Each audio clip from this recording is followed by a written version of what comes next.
I planned a solo hiking trip in early October, thinking it would be the perfect time of year.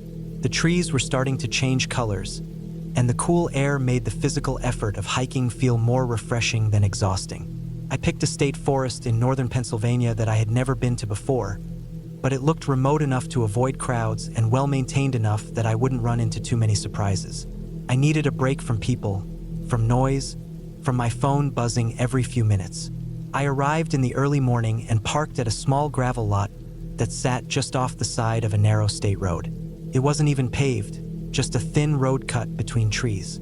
There were no other vehicles in the lot. I adjusted the straps on my pack, locked my car, and stepped onto the trail with the early sun still low behind the trees.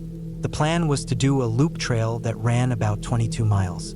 I brought enough food, water, and gear to camp halfway through and finish the rest the next day. It wasn't my first time doing something like this, and I had packed carefully. I even left my itinerary with my brother just in case. The first few hours were smooth. The trail was damp but not muddy, covered in leaves and pine needles. The path wound through old forest with a thick canopy, occasionally opening up to rocky overlooks that gave me views of endless hills rolling off into the distance.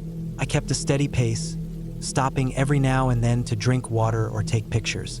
I saw some deer in the distance once, but otherwise I was alone. I liked it that way.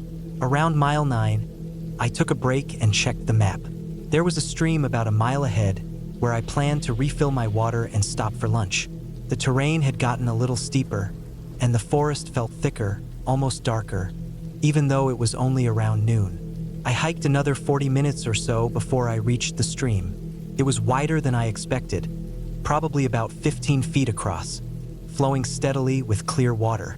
There were flat rocks along the edge where I sat down and ate a sandwich. I took my boots off to let my feet breathe and filled my water filter bag. While I sat there, I noticed the silence. There were no birds, no rustling of squirrels or chipmunks, not even the distant sound of the wind. Just the steady flow of the stream. Felt strange, not threatening, just oddly still. I finished lunch, packed up, and started across the stream, using a series of rocks to step over. The trail on the other side was narrow and less defined. I had expected that. It was marked on the map as less maintained, but it took more effort to follow the blazes painted on the trees. I kept moving, slower now, watching carefully to stay on the right path. After another hour or so, I noticed the trail started dipping downhill. I checked the map and saw that I was supposed to climb for the next few miles, not descend. I pulled out my GPS and saw I had gone off course somewhere. Not by a lot, maybe a quarter mile, but enough that I had to make a decision. I could try to backtrack and find the last blaze I'd missed, or I could try to cut east through the woods and reconnect with the trail up ahead. I didn't want to waste time and energy climbing back uphill, so I chose the latter. I marked my current location on my GPS and started bushwhacking east, weaving between trees and stepping over fallen logs. At first, I thought I had made the right decision. The woods weren't too thick, and the terrain was manageable. But after maybe 20 minutes, I realized I hadn't found the trail yet. I should have hit it by now. I checked the GPS again and saw I was a little further south than I thought. I corrected my course and pushed on. The forest started to look different. The trees were more packed together, the ground was uneven, and thick with roots and sharp stones. There were no blazes, no footpaths, just tangled woods in every direction. I stopped and took a deep breath, trying not to panic. I was still well within the bounds of the forest, and I had a compass, a GPS, and the map. I wasn't lost, just off track. I kept moving, taking careful steps, but it was slow going. I scraped my leg on a broken branch and tripped a few times over hidden roots.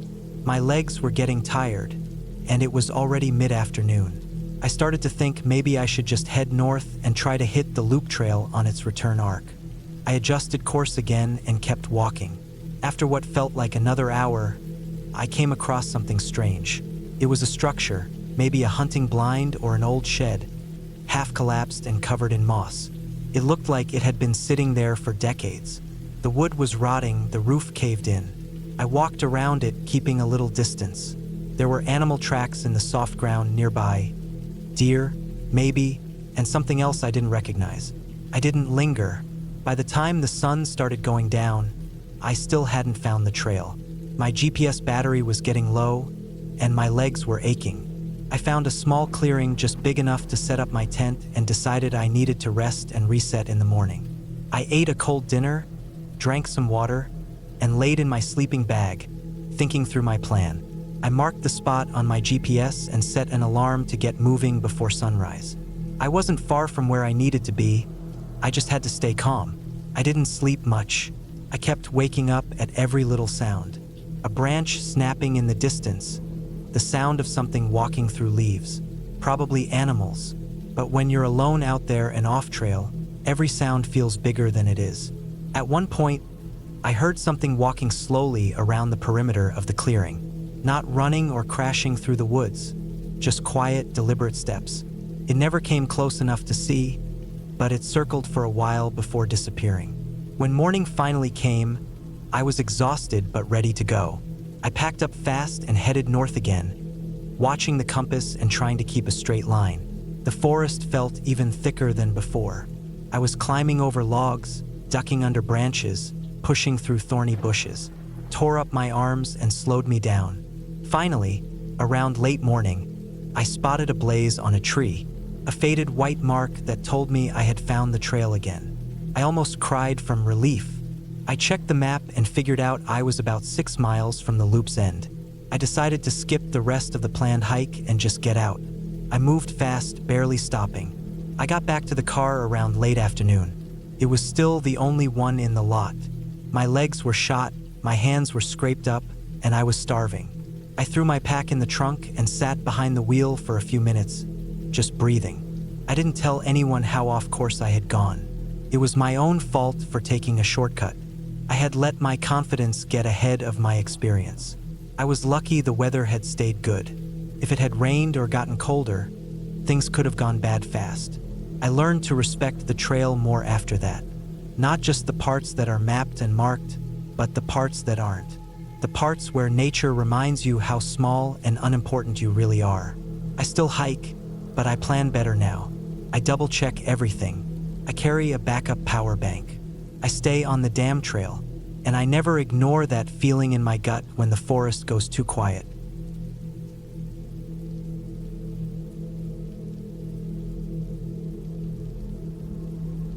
People say it's risky, and they're probably right, but there's something I've always gotten from being by myself in the woods that I can't get anywhere else. Maybe it's the silence. Maybe it's the fact that when I'm out there, away from traffic and phone signals and concrete, I feel like I can think clearly, like my mind finally shuts up and lets me breathe. I had a 3-day weekend, and I planned for a solo hike out in the Bitterroot Mountains in western Montana. I'd done hikes out there before, but this time I picked a new area, an offshoot trail system I hadn't tried yet. I spent the evening before studying the maps, loaded my GPS with the trail coordinates, packed food, water filters, first aid, all the usual stuff. I'm not reckless. I take solo hiking seriously. I parked my car just after sunrise at a small, dirt pull-off by the trailhead. It wasn't a popular route. In fact, there wasn't another car there. That didn't worry me. That's what I wanted. Solitude. The plan was to hike about 12 miles in, camp overnight near a river that forked off a glacial stream, and head back the following morning. I checked the weather again before leaving service. No storms, no fires, no alerts. The first few miles were easy. Pine needles padded the trail, and the late summer sun filtered through the trees just enough to keep it warm without being hot. Birds made occasional noise, but otherwise, it was quiet. I walked steadily, keeping track of time and watching the markers nailed to trees. Around mile 6, the trail narrowed and curved up along a ridge. That part took some effort. It was steep and loose with rock. I stopped a couple of times to drink water and catch my breath. There was still no one else around. Occasionally, I'd see deer prints or squirrel nests, but no signs of other hikers. At around mile 9, the trail dropped into a narrow wooded valley. There were switchbacks leading down, and then the forest got denser. That's when I saw something strange. About 20 yards off the trail, I saw what looked like a jacket hanging on a tree branch.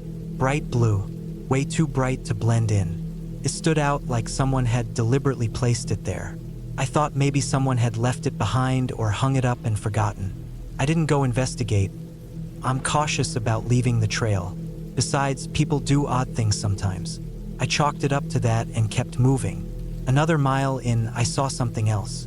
A small pile of rocks stacked in a neat little tower. Maybe 6 or 7 rocks, flat ones, carefully balanced. It wasn't naturally made. I've seen cairns before, and some hikers like to build them for fun or navigation. But this wasn't on the trail. It was about 10 feet off, near a tree stump. It wasn't alarming, not yet. Just odd. I kept hiking. I reached the river by mid-afternoon. It was exactly where the topographic map showed it would be. The water was clear, rushing over smooth rock. I filtered a couple liters, cooked a small meal, then set up my small one-man tent on a patch of flat earth under a large spruce. By then, the weird feeling had crept in. I couldn't shake the sense that someone was nearby.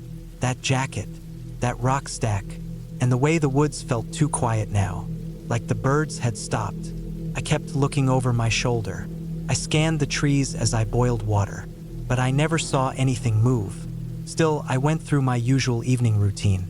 I locked my food in a bear canister, tucked it under a fallen log a good distance from my tent, and crawled in just after sunset. I had a small headlamp and a knife I always sleep with just in case. I read a few pages of a paperback I brought, then turned the light off. I lay awake longer than I usually do. Around midnight, I thought I heard something. A rustle, then a snap, like a twig breaking. I held my breath. It was close.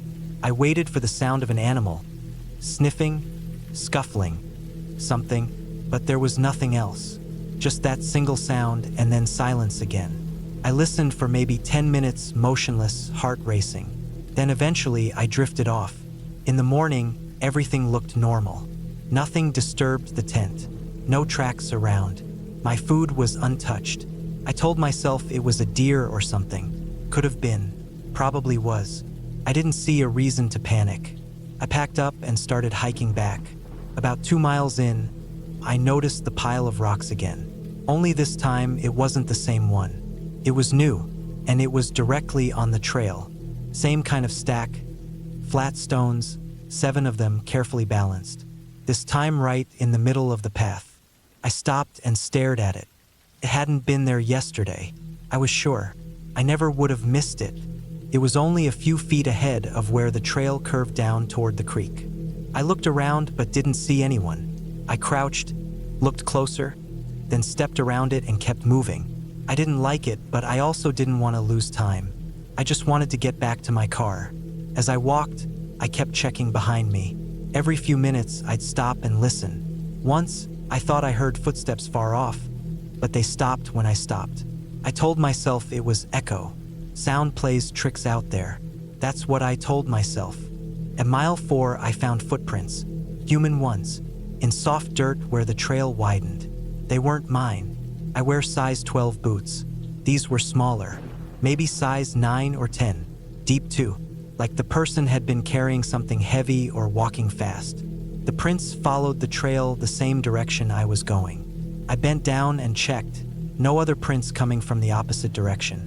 Just these ones heading out, and they were fresh. I sped up. For the next 2 miles, I didn't stop. I walked fast, then faster until I was almost jogging. I kept looking behind me, expecting to see someone round the bend. Nobody. Then I heard the whistle. It wasn't a bird. It was too human. 3 short notes, sharp and clear, like a signal. I froze, turned around. Nothing. I stared down the trail, heart pounding. It had come from behind me, I was sure of it. The trees were thick, but there was no movement, no sound now. Just silence. That was enough. I broke into a run. I ran until my legs burned. I didn't care. I just needed to get to the car. I didn't stop until I hit the last half mile, where the trail flattened out and the trees thinned. Then I saw the jacket. The same blue jacket I'd seen the day before, but now it was hanging from a different tree, right next to the trail. Closer this time, almost like someone wanted me to see it. I didn't stop. I didn't look at it.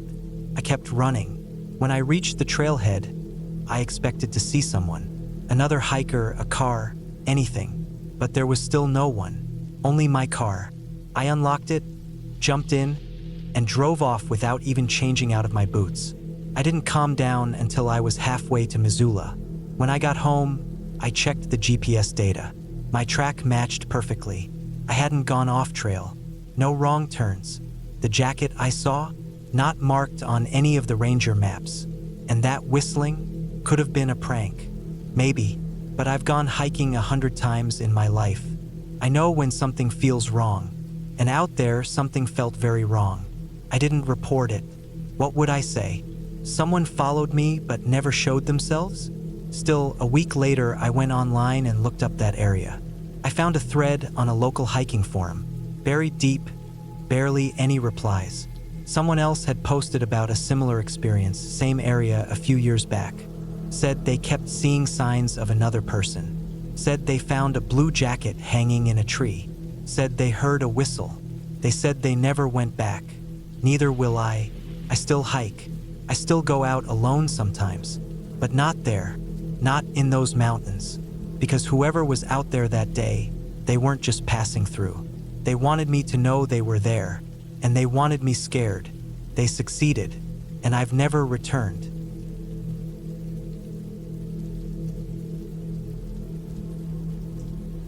I took the week off work after months of non-stop deadlines. I hadn't been out in nature for a long time, and I missed it badly. The last time I really hiked was before everything got so busy with life. I had an old map I bought a few years ago that marked a few remote trails in Colorado. Most weren't touristy, the kind of trails that didn't make it onto online hiking blogs or Instagram. That's what I liked about them. I picked one that started in a small, nearly forgotten area called Broken Ridge. It wasn't far from where I was staying in a rented cabin near Walden. The trail wasn't popular anymore. It used to be part of an old ranger route decades ago, but when new parks opened up and better maintained trails were made, this one got left behind. The map showed a 10-mile loop that crossed through forest, some ridges, and a rocky incline. There wasn't much info online about it, but it didn't seem too risky. I packed enough for a full-day hike: water, food, extra socks, a small first aid kit, matches, headlamp, a charged GPS tracker, and a paper map just in case. I also brought my fixed-blade knife and a compact emergency bivvy. The morning was cool and still. The sky was pale blue without a single cloud. I parked the car off a gravel road near what used to be a service entrance for rangers. The entrance gate was rusted and bent, half buried in dry weeds. There was no sign, but the map and the landscape lined up well enough. The first few miles were easy. The trail was faint, but I could still follow it by the way the grass was pressed down between tree lines and by old faded markers nailed to trees, some barely visible under moss. It felt quiet out there. Not just normal forest quiet, but an eerie stillness. I didn't see any animals for the first hour, which felt strange. No birds calling, no squirrels rustling leaves. Just the crunch of my boots and my breathing. After mile 4, the trail split. I stopped to double-check my map. The fork wasn't shown. That didn't make sense. One side led uphill into a more rocky area. The other dipped into dense trees. I went uphill, thinking I'd get a better view and reorient. That was my first mistake. The incline was rougher than it looked. The trail, if you could still call it that, was more like a dry runoff path. I slipped a few times but pushed forward. After 30 minutes, the trees thinned out, and I reached a plateau with tall yellow grass waving in the breeze. The view was something else. Endless pine forests rolled into blue hills, with snowcaps in the far distance. But my position didn't line up with the map. I should have been circling back by now. I pulled out the GPS tracker, but the signal was weak. The battery was fine, but I couldn't get it to update my location. I wasn't panicked yet. I still had plenty of daylight. I figured I'd cut down through the woods again and try to link back to the original trail. I marked the spot with a broken branch and headed into the trees. The forest was thicker than I expected. The ground was uneven, full of old deadfall, and everything looked the same in every direction. I walked in what I thought was a straight line for a good hour, but when I stopped to check my bearings, I realized I wasn't sure where I'd come from. My footprints were scattered because of how often I had to step over logs or climb around thick brush. That's when the first real wave of unease hit me. It wasn't fear yet, just that slow-growing realization that I might be off trail for good. I sat down, drank some water, and ate a protein bar. I decided to stay calm and backtrack to the last familiar place, but when I tried, nothing looked right. I went in circles, checking my GPS again. Still no signal, just a spinning icon. The sun was beginning to dip behind the hills now. Shadows stretched across the forest floor, and the wind got colder. I put on my jacket and checked my phone. No service. I had told one friend I'd be hiking out here and to expect me back before dark, but I didn't give exact trail details. That was my second mistake. I still didn't think I was in any real danger. I had gear, supplies, and time. I just had to camp for the night and try again in the morning. I found a relatively flat spot on a dry patch of ground, cleared away the worst of the sticks, and settled in with the emergency bivvy. I didn't sleep much. Every sound in the woods felt amplified. I knew nothing out here was hunting me. Probably just deer or raccoons moving around, but it kept my nerves on edge. The next morning was gray and cold. The wind hadn't let up, and the sky looked more like late fall than early spring. I ate a little, drank some water, and started moving again. My legs were sore, and my back ached from the hard ground. I still thought I could find my way back, but hours passed, and nothing looked familiar. Around midday, I found a creek. I filled my water bottle and boiled it with my tiny stove setup to purify it. I followed the water downstream for a while, figuring it might lead to a larger trail or even a road. But the creek narrowed into marshy terrain. Trees grew so thick that I had to climb and duck constantly. Eventually, I slipped on wet moss and hit my knee hard on a stone. The pain made me curse aloud, and for the first time, I felt panic crawl in. I forced myself to calm down. I wasn't bleeding bad, just bruised. I wrapped it with a compression bandage from the kit. I rested for a while and ate another bar. My food was getting low. I had about 2 full bottles worth of water left after filtering and not much else. I knew now I had gone too deep in the wrong direction. That night was worse than the first. I barely slept. I kept thinking I heard voices. Not clear ones, but echoes, wind patterns, branches snapping in just the right way. My mind was playing tricks. I told myself that over and over. It was just the fear, just the isolation. But my body stayed tense, heart beating hard every time I heard something close. By the third day, I was exhausted. I rationed the rest of my food and chewed it slowly. I kept walking in what I guessed was a southern direction, based on the sun and the map I still clung to, even though I knew it wasn't accurate anymore. Around late afternoon, I came across something that gave me hope, an old ranger post, just a partial frame of what used to be a wooden cabin. The roof was collapsed and everything was overgrown, but inside I found rusted cans, part of a broken radio, and best of all, an old trail sign. It was faded and cracked, but I could still make out a name, Moosehead Creek Trail. I remembered seeing that on the map, about 15 miles from where I was supposed to be. At least now I had a real point of reference. I stayed there that night, protected by what was left of the walls. It wasn't much, but it gave me some sense of being sheltered. I made a small fire using dry bark and twigs. I kept it small, just enough to stay warm and signal if anyone passed. The next morning, I used the map to orient myself again. Moosehead Creek ran east to a service road, then south to a paved route. It would be long, but I could make it if I kept moving. That day was hell.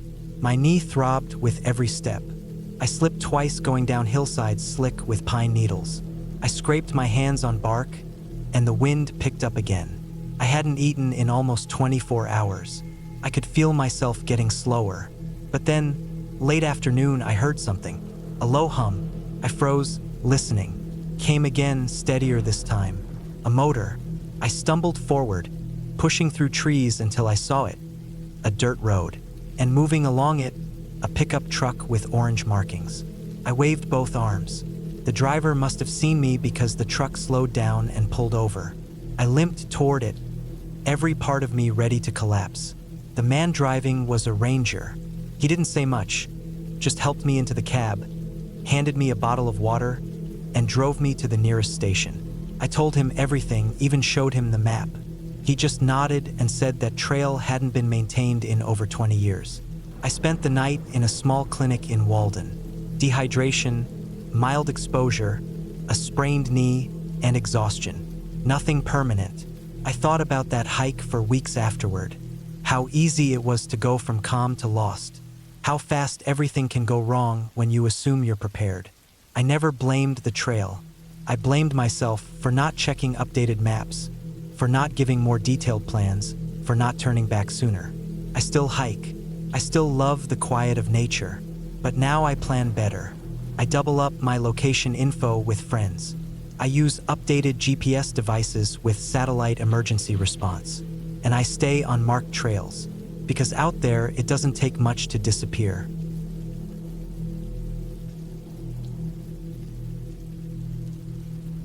I went on a solo hiking trip in the fall of 2021. I needed to clear my head after a rough year. I'd gone through a breakup, my job was stressful, and everything just felt heavy. I'd always found peace in the woods, especially when I was alone. It gave me space to think. I picked a long, quiet trail in the Ouachita Mountains in Arkansas, far enough from everything that I wouldn't run into many people, but still marked well enough that it wasn't completely off the grid. I planned to hike in about 15 miles over 2 days, camp near a small stream I had seen on a map, and hike out the same way. The first day started off calm. I got up early and hit the trail around 7 a.m. The air was cool, crisp. Leaves were falling already, orange, brown, red. Felt peaceful.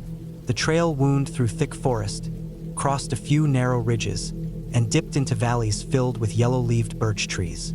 There was no cell service, but that was part of the point. I had a map, compass, backup battery, and all the gear I needed in case anything went wrong. I wasn't reckless. I liked being prepared. Around noon, I stopped by a rocky outcrop that overlooked the valley. I sat on a boulder and ate some dried fruit, jerky, and granola. Everything felt fine. No weird vibes, no bad weather, just quiet forest sounds and the occasional rustle of a squirrel or bird in the trees. I checked the map, made a note of how far I'd come, and planned to set up camp a few miles ahead near the stream I'd picked. By 3 p.m., I reached the area I had marked. The stream was clear and shallow, winding between large rocks and bordered by tall sycamores. I set up my small one-person tent, filtered some water, and started heating up a packet of freeze-dried chili. As the sun started to go down, the air got cooler and the shadows stretched long between the trees. I bundled up, sat on a rock, and ate slowly, just watching the forest change colors as the light disappeared. It got dark fast. I turned on my headlamp, brushed my teeth, and climbed into my sleeping bag. I always keep a knife within arm's reach in the tent, just in case. I also have a small bear horn and a flashlight. I read a few pages of a book until I got tired and turned everything off. Sometime in the middle of the night, I woke up. It was still dark. I wasn't sure what time it was, but the forest felt different. I couldn't hear anything. Not wind, not bugs, not even water running nearby. Just nothing. That deep, heavy kind of silence that makes you feel like you're not alone, even when you know you should be. I stayed still, listening. My heart started picking up, not because I heard anything, but because I didn't. That silence was unnatural. Usually at night, there's always something: an owl, crickets, the stream. I couldn't even hear the stream that was just 50 feet away.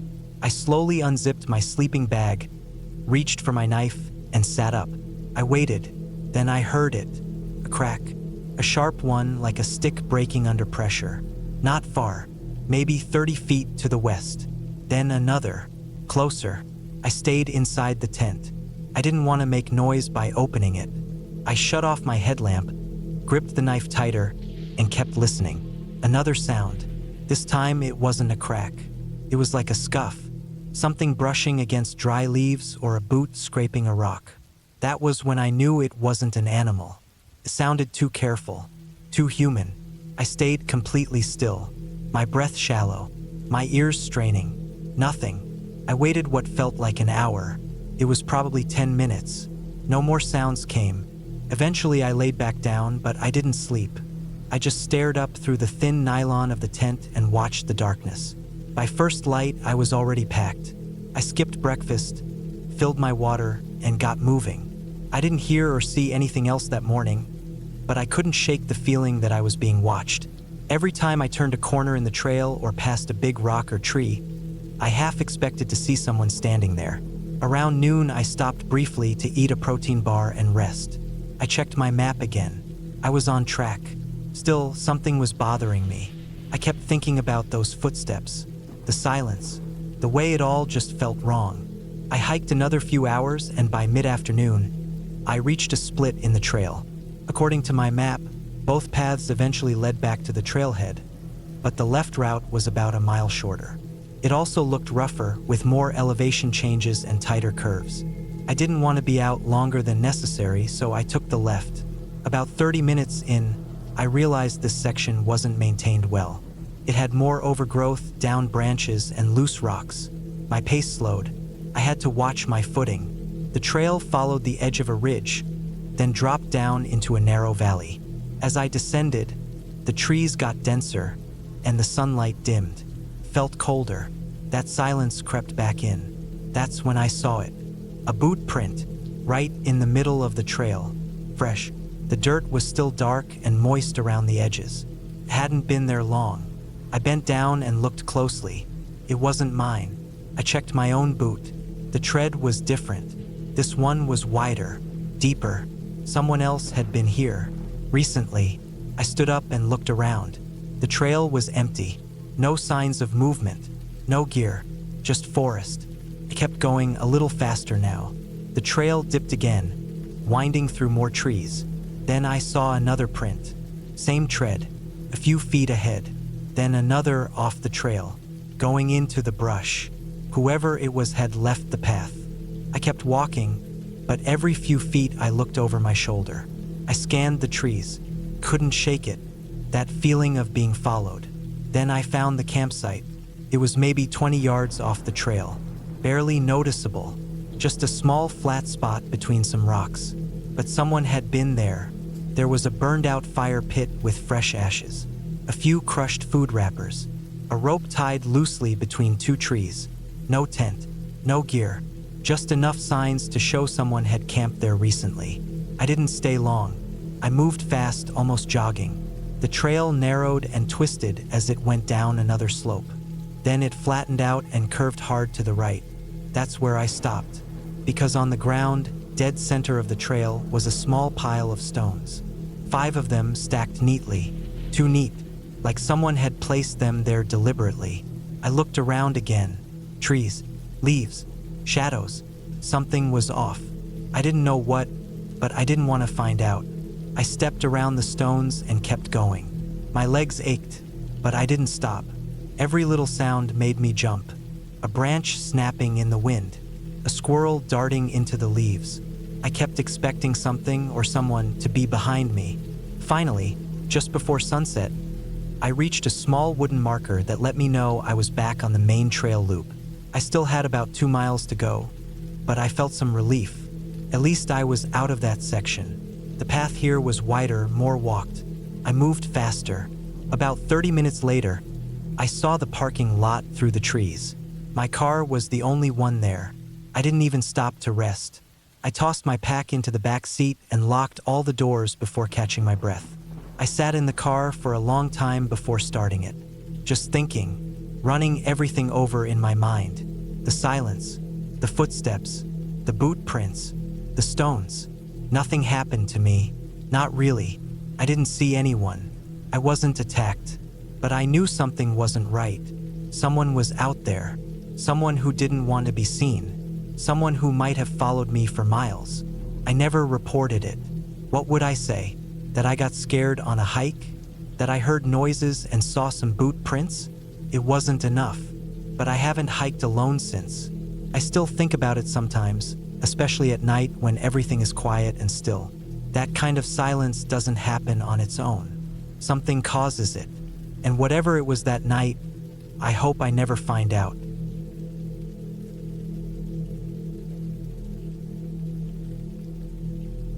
I've done a lot of solo hikes in my life, I started taking it seriously around the age of 26, just as a way to clear my head. I live in Colorado now, but back then I was in northern Arizona, and the mountains out there always felt a little emptier than the ones people write about online. Not in a peaceful way, more like untouched, forgotten places that time passed over. There was one trail I had on my list for a while, Deep Ridge Trail. It was about 12 miles long, out and back, but what caught my eye was that it followed a high ridge most of the way. That meant views, unbroken views of the desert spread out in every direction. I liked that.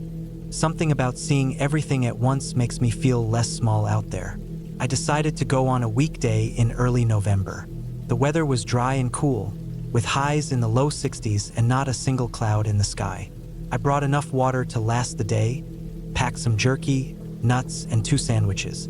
I also brought my lightweight emergency blanket, first aid kit, and a small can of bear spray. I always carry that last one, not for bears, but because I've run into more weird people than wild animals on these hikes. Never needed to use it, but it made me feel better having it in the front pocket of my pack. I parked at a small gravel turnout off a barely used Forest Service road. There were no other vehicles around. No signs except a wooden marker that said Deep Ridge Trail 6 miles to South Point Lookout. That was the turnaround point, where the ridge ended in a broad overlook above a canyon. I planned to eat lunch up there before heading back. I started around 7:30 a.m. The trail climbed steadily, winding through scrubby pines and dry washes. I could see my breath in the shade for the first hour, but once the sun came up over the hills, everything warmed up fast. The higher I went, the quieter it got. Just the crunch of my boots and the occasional flap of a hawk's wings overhead. Around the 3-mile mark, the trail leveled out on the spine of the ridge. The views were as good as I hoped. Red and brown mesas stretching for miles, with deep canyons cutting through the landscape like scars. I took a break and drank some water while sitting on a flat rock. I checked my GPS watch. Everything was fine time-wise. I had cell service too, so I sent a quick check-in text to my brother, just saying I was halfway to the lookout and all was good. It was around then that I noticed something. A boot print in the dirt. It wasn't mine. It was deeper, wider, and going the same direction I was. I hadn't seen any cars at the trailhead, and there were no cross trails around here. I guess someone could have camped nearby and joined the trail from a different spot, but something about the print made me pause. It wasn't just that it was fresh, it was how deep it was, like someone heavier than me, or someone walking with real force, maybe stomping a little. I kept going. I didn't think too much of it. A lot of people are bigger than me. Could have been a hunter or someone scouting for one. But after about half a mile, I noticed more prints. Still just the one set. Big, spaced wider than my steps, like whoever it was had long legs. I didn't love the idea of someone hiking ahead of me that I couldn't see, but I wasn't going to turn around for that. At around the 5-mile mark, the trail dipped slightly before the final climb to the lookout. That's when I saw it. A sock. Just a sock, lying in the dirt by the side of the trail. It was dirty, gray, and looked like it had been there a day at most.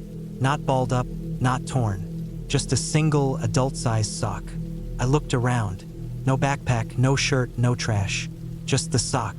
I kept walking.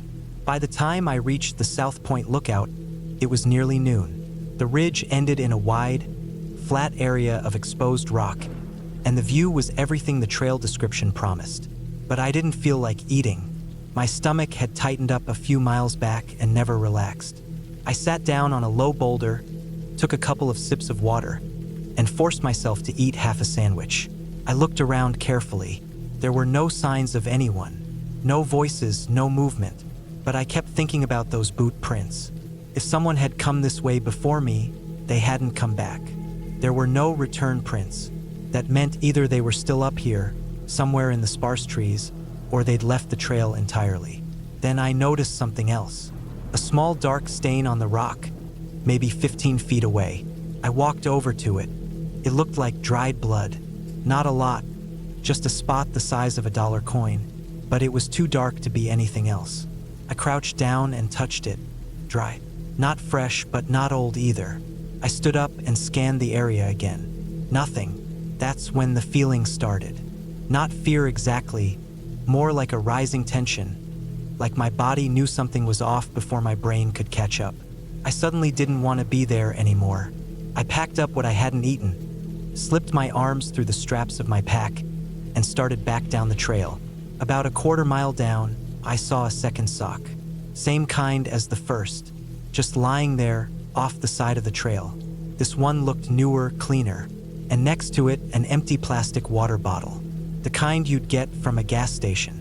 Now I was starting to feel it fully. Something was wrong. I moved faster, not running, but keeping my pace brisk and my head on a swivel. I didn't see the person until I was maybe 30 yards from them. They were standing just off the trail, half behind a boulder, like they were waiting. They weren't moving. I froze. He was tall, maybe 6'4" or taller, wearing a brown jacket and dark pants. I couldn't see his face clearly because of the angle, but I could tell he wasn't looking directly at me, more like just past me. I stood there for maybe 5 seconds. He didn't move. He didn't say anything. I slowly stepped backward, then turned and kept walking, fast. Every step I took, I expected to hear movement behind me. I didn't look back. I walked for a solid half-mile that way. When I finally did glance over my shoulder, the trail behind me was empty. I didn't see him again, but I never felt alone after that.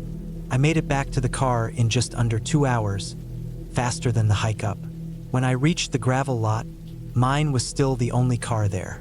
I didn't call the police. I know I probably should have, but what would I say? I saw a sock and a guy standing by a rock? Instead, I got in the car, locked the doors, and drove straight home.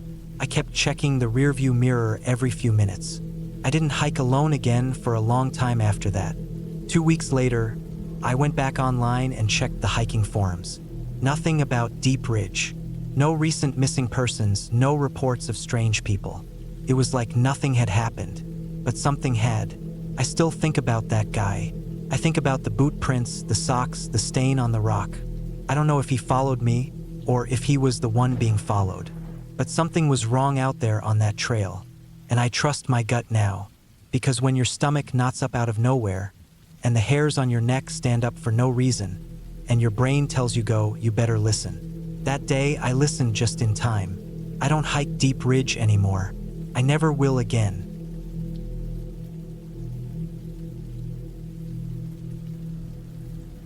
The day started out as any other. Blue skies, birds singing in the distance, the smell of pine trees filling the air. I'd always been the kind of person who sought out quiet, remote places to clear my mind. Hiking alone was my way of finding peace, away from the constant noise and stress of everyday life. This particular hike was one I had planned for a while, a route I had studied on maps for days, and I was excited to finally take it. It was supposed to be a simple day hike, an easy trek through a well-established trail in the woods. It wasn't too far from the nearest town, and I had done my research. But from the moment I left the main trailhead and ventured deeper into the forest, I began to feel something wasn't quite right. The trail was narrower here, overgrown in places with thick brambles that tugged at my clothes as I passed. But there was no going back. The path wasn't marked much, which added to the allure, but it also felt off.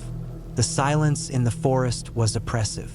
I could hear the crunch of my boots on the dirt and the occasional rustling of leaves. But there were no birds, no small animals, nothing. It was almost as if the forest had taken a deep breath and held it. I tried to shake off the feeling. I told myself it was just nerves. I'd hiked plenty of times before, and I was used to being alone in the wilderness. Still, something in my gut told me to be more aware. The trail wound up a steep incline, and the trees grew denser as I ascended. The air was cooler up here, and the shadows were long and deep. It wasn't late in the afternoon yet, but the light seemed to dim, almost as if the forest was absorbing the sunlight. I could feel my senses sharpening, the hairs on the back of my neck standing up. I stopped for a moment, wiping the sweat from my brow and adjusting my pack. It was then that I noticed something strange. There was a clearing ahead, but instead of the usual open space that would lead to a meadow or a view, this one felt wrong. The trees around the clearing grew unnaturally straight and tall, casting deep shadows that swallowed up most of the light. And the ground, there was something off about it. It wasn't solid earth or grass. It was soft and uneven, like something had been dug up. I hesitated. My feet wanted to keep moving, but my instincts screamed at me to turn around. Still, curiosity won out. I took one step into the clearing, then another, and that's when I saw it. In the center of the clearing was a large rock. It looked out of place, almost as if it had been placed there deliberately. Its surface was smooth, and it seemed to gleam in the low light, even though there was no real shine to it. I knelt down to inspect it, brushing aside the moss that had started to cover it. That's when I saw the carvings. At first, I thought they were just scratches, weathered, worn lines in the stone. But as I traced my fingers over them, I realized they weren't random. They were deliberate. There were patterns, strange symbols that seemed to swirl and connect in ways I couldn't understand. My heart started to race. I stood up quickly, brushing the dirt off my hands, and stepped back. It was like I'd stumbled upon something I wasn't supposed to see. Felt forbidden, but I had already seen it, and now I couldn't unsee it. My breath caught in my throat. It wasn't just the carvings. There was something else. A strange, subtle hum in the air around me, as if the ground itself was vibrating ever so slightly. My stomach dropped. I didn't want to stay in the clearing.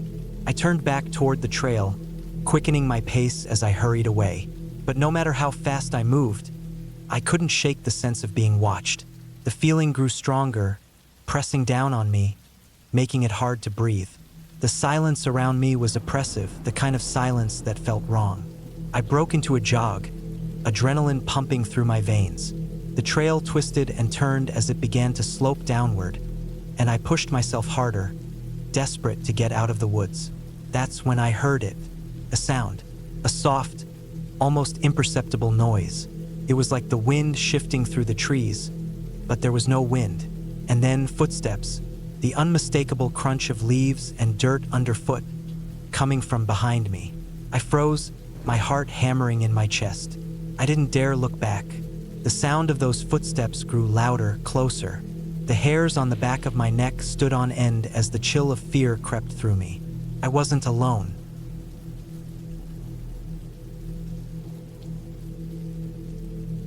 It started as just another weekend trip, a chance for me to get away from the noise of everyday life and find some peace in nature. I've always been the kind of person who craved the solitude that hiking through untouched forests offered. No distractions, no rushing, just the sound of my boots crunching on the dirt trail, the rustling of leaves, and the occasional call of a distant bird. The trail I'd chosen this time was a remote one, well off the beaten path. It had no fancy signposts or well-maintained bridges, just raw, rugged land, and that's exactly how I liked it. I didn't go on hikes to be surrounded by crowds. I went to be alone, to clear my mind. The hike was supposed to be a short one, maybe 4 or 5 hours to reach a small clearing just beyond a stream. There was a campsite there where I planned to rest for the night. I'd packed light, water, some snacks, and a small tent. I didn't need much else. I had done this sort of thing dozens of times before. The weather was perfect when I started. Clear skies, a light breeze, and temperatures just cool enough to make the effort of hiking comfortable. The trail was mostly uphill at first, climbing steadily through a thick forest of oak and pine trees. I could feel the burn in my legs as I pushed myself, but it was a satisfying kind of burn, a feeling of progress, of accomplishment. I didn't think much of the faint sounds coming from deeper in the woods at first. A branch snapping here, a rustling sound there. I told myself it was just animals, deer, maybe a few raccoons. I'd been on enough hikes to know how easily your mind can play tricks on you when you're alone in the woods. By the time I reached the halfway point of the trail, I was starting to feel that familiar quietness settle in. There's something about being in the woods, far from civilization, that makes everything feel clearer. All the noise in my head, the stress from work, and the daily grind seemed to fade away with every step I took. I stopped for a break at a small stream crossing. The water was cool and clear, trickling over smooth stones. I filled my bottle and sat down by the bank for a moment to catch my breath. It was then that I noticed the odd feeling in the air. Something felt off. It wasn't fear exactly, more like a slight discomfort at the back of my mind, a nagging sense that something was wrong. I looked around, but all I saw were the same trees, the same quiet wilderness. Maybe I was just tired. Maybe it was the isolation, or maybe it was just my imagination playing tricks. I brushed it off and stood up, deciding to push forward. The path became steeper as I continued up, the trees closing in around me. The sunlight barely reached the ground now, and the shadows seemed to stretch longer than usual. It was still early in the afternoon, but I couldn't shake the feeling that the day was closing in faster than it should have. The trail was beginning to feel more rugged now. The path was overgrown, and there were fewer signs of recent use. I had to push aside branches and duck under fallen trees. But I was determined. This was the kind of hike I liked. Unmarked trails, few other hikers, just nature at its rawest. But then the feeling started again. The discomfort. This time it was stronger. It was as if the air itself had changed. It was thick, heavy, and there was no breeze anymore. The trees seemed to close in tighter, and the quiet was so complete, it was almost suffocating. I took a deep breath and told myself that I was just overthinking it. The forest could be eerie sometimes, especially when you were this far in. I kept walking, but the sounds in the woods were growing louder. Not the usual animal noises, these were more like distant whispers, just on the edge of hearing. I tried to convince myself it was nothing, just the wind through the branches. But then I noticed something even stranger. The trail seemed to be changing. The path wasn't as clear anymore. The ground was softer, almost spongy, and the trees looked different. The trunks were thicker, more gnarled, and the air felt colder. I checked my watch. It had been about 4 hours since I started, which was strange, because I hadn't even seen the clearing I was supposed to reach. According to the map, it should have been just ahead, but there was no sign of it. At that point, my sense of unease turned into something else, worry. I had hiked for hours, and I had no idea where I was. I should have been there by now, but the trail was now twisting in ways that didn't make sense. The trees felt oppressive, looming over me. I could hear the same whispers again, closer this time, but still faint, like they were just out of reach. I stopped and looked around. Everything looked the same: dense forest, thick trunks, and shadows. The path was no longer obvious, and I was starting to feel disoriented. I checked the map again, but something was wrong. I wasn't sure where I was anymore. It was like the forest had swallowed the trail, like the land itself was shifting, keeping me from where I needed to be. I tried to retrace my steps, but no matter which direction I went, I only seemed to get deeper into the forest. The more I walked, the more the shadows seemed to stretch and twist, until I could no longer tell which way I'd come from. My heart began to race. Panic started to set in, but I forced myself to stay calm. Panicking wouldn't help. I needed to think. After what felt like hours of aimless wandering, I finally found a small clearing with a weathered wooden sign. It was barely legible, but I could make out the word trail scratched into the wood. I took a deep breath of relief. Finally, a sign of civilization. I followed the narrow trail for what felt like an eternity, my legs aching from the constant uphill climb. The forest around me had become quieter, almost unnervingly so. My breathing was the only sound, and I could feel the weight of the silence pressing in on me. The sun had begun to set, casting long, eerie shadows across the ground. I didn't care. I just needed to find the campsite. Eventually, the path opened up, and I stumbled into the small clearing I had been looking for. There it was, the campsite, just as I remembered it from the map. Couldn't believe it. I had made it. I was safe. I set up my tent quickly, trying to push away the lingering feeling of unease. I lit a fire, and as the flames flickered to life, the last of my anxiety seemed to fade. The fire crackled and popped, the heat warming my tired body. The night air was cool but not cold, and I finally allowed myself to relax. As the fire burned down to embers, I lay back and looked up at the stars. The sky was clear, and the constellations were sharp against the dark canvas above. It felt good to be out here, away from everything. I had made it through the day, through the strange unease and the disorienting forest. Eventually, sleep took over, and I drifted off, the sounds of the crackling fire and the quiet night around me lulling me into rest. I woke up the next morning, grateful for the stillness. The forest was peaceful once again, and I could hear the usual sounds of birds and insects as I packed up to leave. I hiked back down the trail with a deep sense of relief. The path was clear now, and the forest didn't seem so strange. When I reached the parking lot, I looked back at the trees one last time. I had never been so glad to be out of the woods. I don't know what happened out there. Maybe it was just fatigue or the isolation. Maybe it was just the way the woods can mess with your head when you're alone for too long. But one thing was certain. I wasn't eager to go back to that trail anytime soon. Sometimes the woods have a way of making you feel small, of making you wonder if you really belong there. But after that experience, I realized that the woods don't care whether you belong or not. They just are. And sometimes that's the scariest part of all.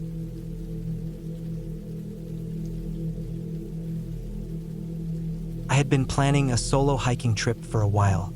I needed some time alone, away from work and my phone and people in general. I didn't want to go anywhere too popular or crowded, but I also didn't want to go completely off-grid either. After doing some research, I settled on an area in northern Idaho, about 6 hours from where I lived.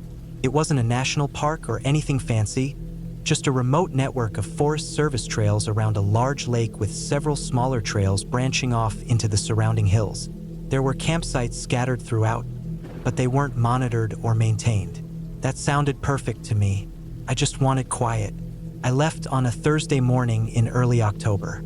The weather was getting colder, especially in the mountains, but I checked the forecast and it looked clear for the next several days. I packed my gear carefully: tent, sleeping bag, water filter, food, first aid kit, warm clothes, everything I'd need for 3 or 4 days out there. I drove up through the winding roads, past small towns, and eventually reached the trailhead around 3 in the afternoon. My plan was to hike in about 5 miles, set up camp near the lake, and spend the next few days exploring. The first part of the hike was easy. The air smelled like pine and the trail was covered in fallen leaves. There was no one else around, and I liked that.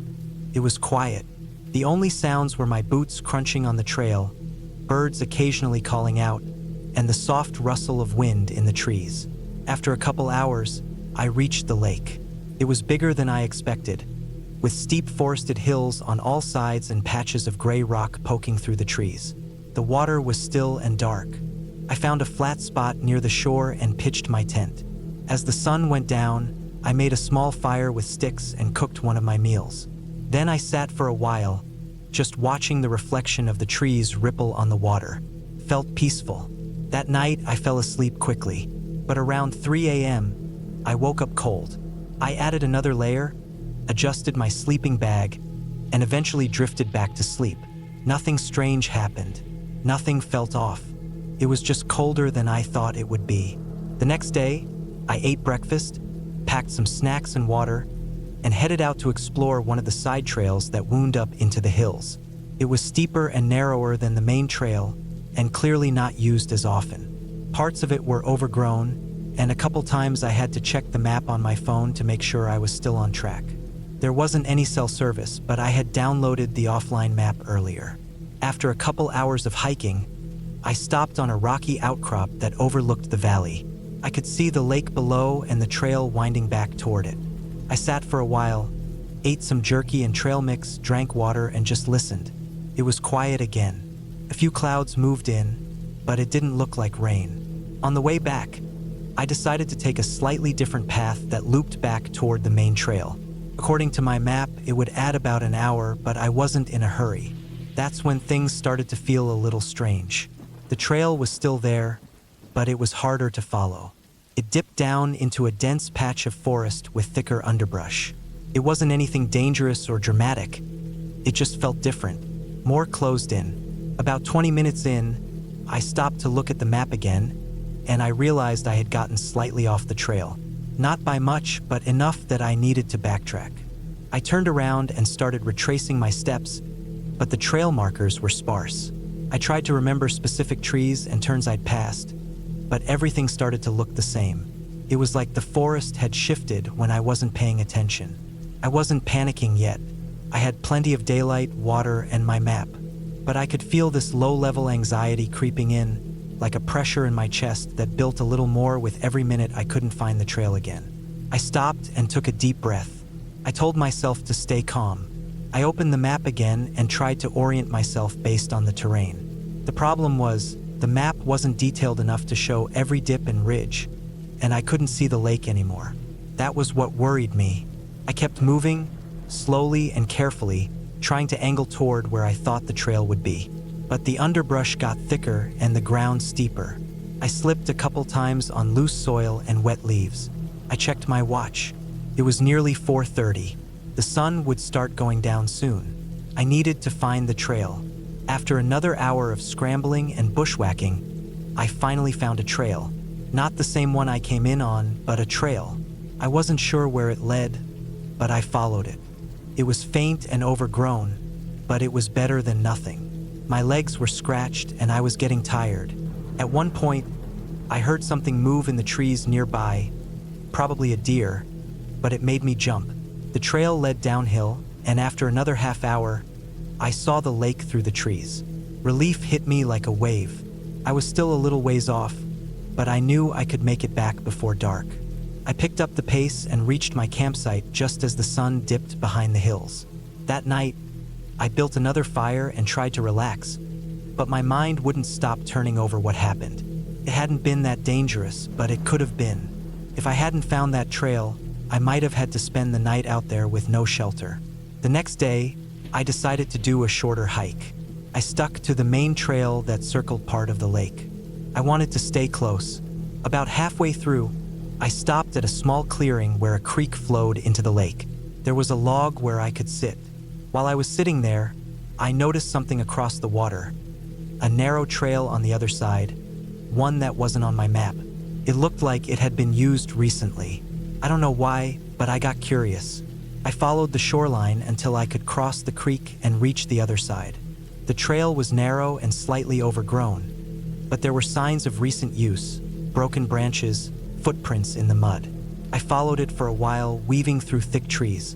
It didn't feel like the other trails. It was more direct, and it felt like it was going somewhere. After maybe 30 minutes, I came to a clearing. In the center of it was a rusted-out trailer. It looked like it had been there for decades. The tires were gone, the windows broken. The door hung crooked on its hinges. There were old cans and bottles scattered around, and a fire pit that hadn't been used in a long time. I didn't go inside. I don't know why. Something about the place felt wrong. Not haunted or anything like that, just off. Like whoever had been there didn't want to be found. I backed away and turned around. That was when I noticed something carved into the tree next to the trail. Just initials and a date. The date was recent, only about 3 weeks earlier. I walked quickly back toward the lake, trying to ignore the feeling crawling up my back. When I got to camp, I packed up my stuff and decided to hike out that afternoon instead of staying another night. I didn't know if someone was living out there or just passing through, but I didn't want to stick around. The hike back to the trailhead was uneventful. I didn't see anyone else. I reached my car just before dusk. When I got back to town, I stopped at a gas station and used the Wi-Fi to look up any reports or stories about that area. I didn't find much, just a couple old forum posts about abandoned logging trails and maybe a hermit or two living off-grid. Nothing concrete, but something about the whole experience stuck with me. It wasn't one big thing. It was the series of small things, the way I got lost even though I was careful, the hidden trail not on any maps, the trailer that felt like it had been hidden on purpose. It made me rethink how alone you really are out in the woods, even when you think you've planned everything. I still go hiking, but I stay closer to marked trails now. I always let someone know where I'm going. I still love the quiet, the trees, the feeling of being out there, but I carry a healthy fear with me now. Not of bears or ghosts, but of people. Because sometimes, the scariest thing out in the woods isn't getting lost or the cold or the dark. It's what, or who, you might find when you think you're alone.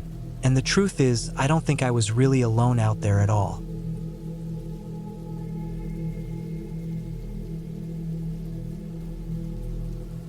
I had always been someone who enjoyed the outdoors, the fresh air, the sense of solitude, the raw beauty of nature.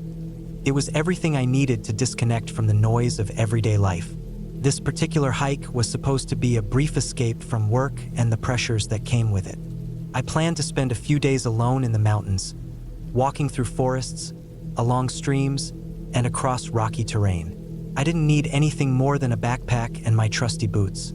I didn't expect anything out of the ordinary. That was my first mistake. The trail I had picked was somewhat remote but not overly difficult. It started in a national forest and led into a more rugged wilderness area where I would set up camp. I had researched it beforehand and read that it was quiet, peaceful, and not often traveled. Perfect, I thought. I wanted solitude, and this trail promised that in abundance.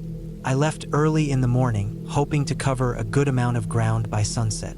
The weather was cool but pleasant, a slight breeze rustling the leaves in the trees. The sun was barely up when I started, but I had my headlamp on, knowing the first few hours of the hike would be in darkness. As I trekked deeper into the woods, the forest seemed to grow thicker around me. The sounds of distant birds and rustling leaves filled the air, but there was something else, a quiet hum beneath it all that I couldn't quite place.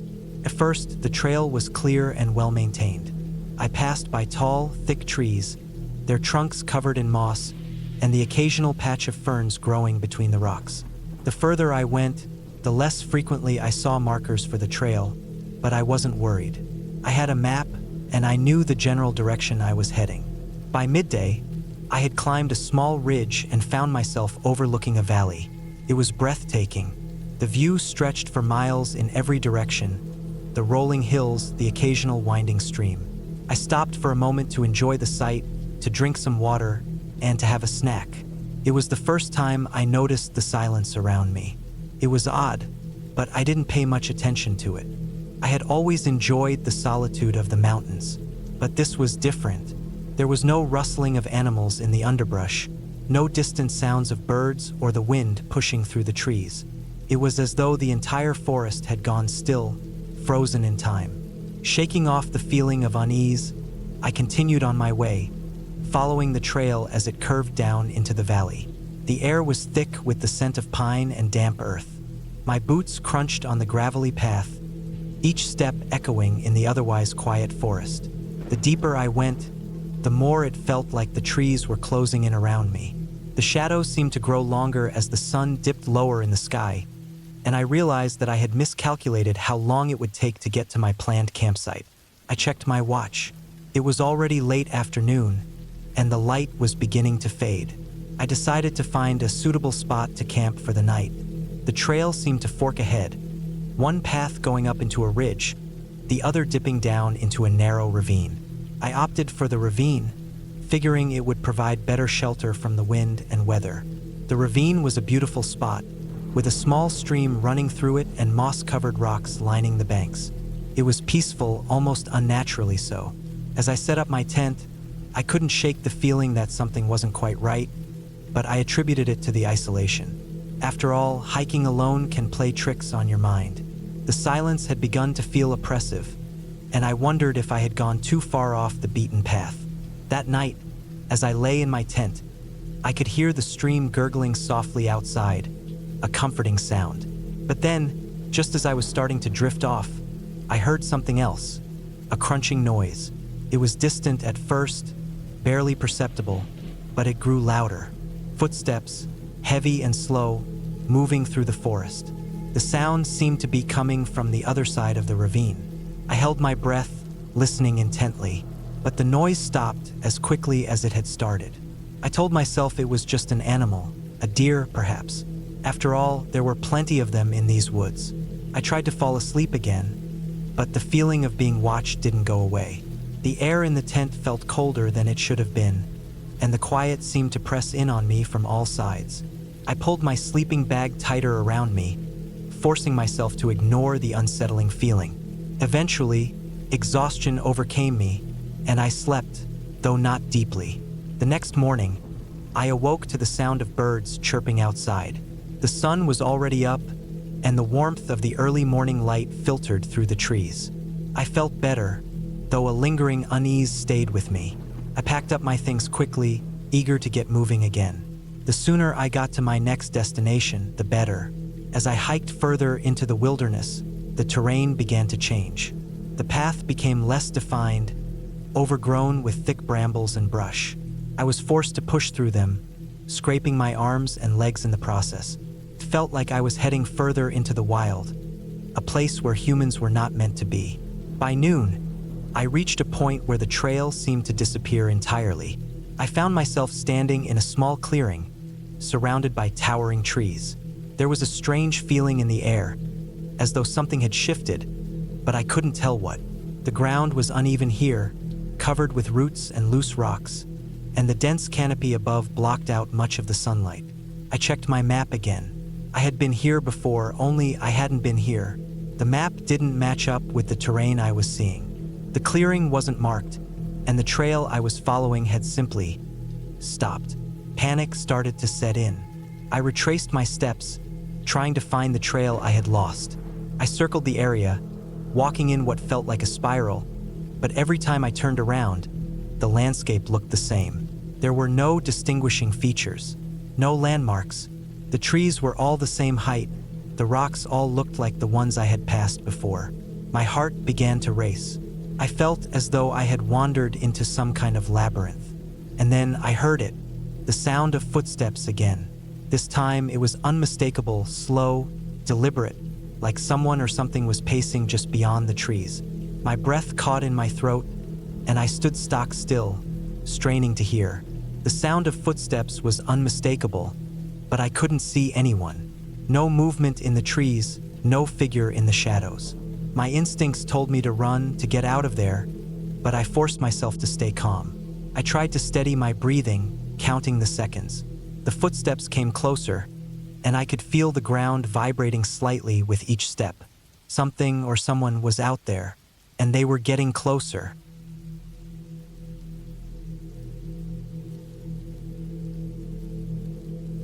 It was late October when I decided to take a solo hiking trip through a remote part of the Rockies in Colorado. I'd been planning it for a few weeks, waiting for the perfect time when the fall colors were still hanging on and before the snow would start settling in for good. I had a few days off from work, and I wanted to get away from everything. No cell service, no people, just trees, cold air, and silence. I wasn't looking for some kind of spiritual journey or anything like that. I just needed to be alone for a while. I chose a trail that wasn't super well known, but not completely abandoned either. It was about 24 miles long, a loop that wound up through the forest, around a ridge, and then dipped into a valley before circling back around. Most people did it in 3 or 4 days. I planned to do it in 3. I packed my usual gear, tent, sleeping bag, stove, food, water purifier, layers for the cold nights, and my GPS watch. I double-checked everything. I'd done plenty of hikes before, even solo ones, but this one felt different. I didn't know why. The first day was quiet and uneventful. I parked my car at the small lot by the trailhead and signed in on the trail register. There were only 2 other names listed for that week. I adjusted my pack and started off. The trail climbed steadily for a few hours, winding through golden aspen groves and then into thicker pine forest. The air was crisp and smelled like dry leaves and earth. It felt good to be out there. I made it about 10 miles in by the time the sun started to dip behind the trees. I found a flat spot near a creek and set up camp. I ate, filtered some water, and crawled into my sleeping bag as the temperature dropped fast. It was a little colder than I expected, but nothing too bad. The second day is when things started to shift. I woke up before sunrise, my breath hanging in the air. My sleeping bag was frosted on the outside. I packed up quickly, not wanting to sit in the cold. The trail climbed steeply that morning, winding up along a ridgeline that gave me views of the forest below. That's when I noticed something. Way down in the valley, probably a few miles off trail, there was a clearing. In that clearing was what looked like an old shack or cabin. It was small, probably just a single room, but it stood out because everything else around it was trees. I stared at it for a while. It didn't look like a ranger cabin or anything official. It looked abandoned, but there was a weird feeling I got just seeing it, like a tug in my gut telling me not to go near it. I didn't plan to. It was way off trail and I had no reason to explore it. Still, I kept thinking about it as I hiked. The trees started closing in tighter, and I didn't see any animals at all. Not even birds. Just silence and the sound of my boots. Around mid-afternoon, the trail started descending into that same valley I'd seen earlier from the ridge. I realized I'd be passing maybe a mile or two from that shack, even though I wasn't planning to go near it. But the closer I got, the more things started to feel off. The air felt heavy, like it was pressing in on me. The trail looked less traveled, even though I was still following the right path. Some parts looked washed out or like they hadn't been walked on in months. My GPS still showed I was on track, though. That night, I camped near the bottom of the valley. There was a narrow creek there, and I set up in a small flat area near some fallen trees. I couldn't see the shack, but I knew it wasn't far. I tried not to think about it. I went through my usual routine, set up the tent, eat, stretch, check the map, plan the next day. But I couldn't shake the feeling that I was being watched. Not in some dramatic way, just like something was off. The kind of feeling that makes you keep looking over your shoulder even when you know there's nothing there. That night was the worst night of sleep I'd had in a long time. I kept waking up. The forest was dead quiet. Too quiet. I didn't even hear the creek. Just silence. I don't know how to describe it other than to say the silence felt wrong. I kept checking the time. 1:08 a.m., 2:17 a.m., 3:42 a.m. At one point, I thought I heard something outside my tent, a soft crunch, then nothing. I held my breath for what felt like forever. Eventually, I must have fallen asleep from exhaustion. I woke up groggy and cold. I packed up fast and got back on the trail. My plan was to finish the loop by the end of the day. I figured I had about 10 miles left. My legs were sore, and I felt on edge. The trail kept winding through thick forest, and everything looked the same. I kept checking my GPS watch every few minutes. Around noon, I noticed something strange. My GPS showed I was no longer on the trail, even though I hadn't stepped off it. I stopped and looked around. The path I was on looked like a trail, but narrower, fainter. I turned around to retrace my steps. I thought maybe I missed a turn, but nothing looked familiar. I walked back for about 20 minutes, then checked the GPS again. Still off trail. That's when I started to feel a different kind of fear. Not the kind where you hear a noise and jump. The kind where your stomach sinks and your brain starts trying to rationalize things but can't. I didn't want to panic, but I knew I'd gotten turned around somehow. I decided to keep heading in the direction the trail was supposed to be.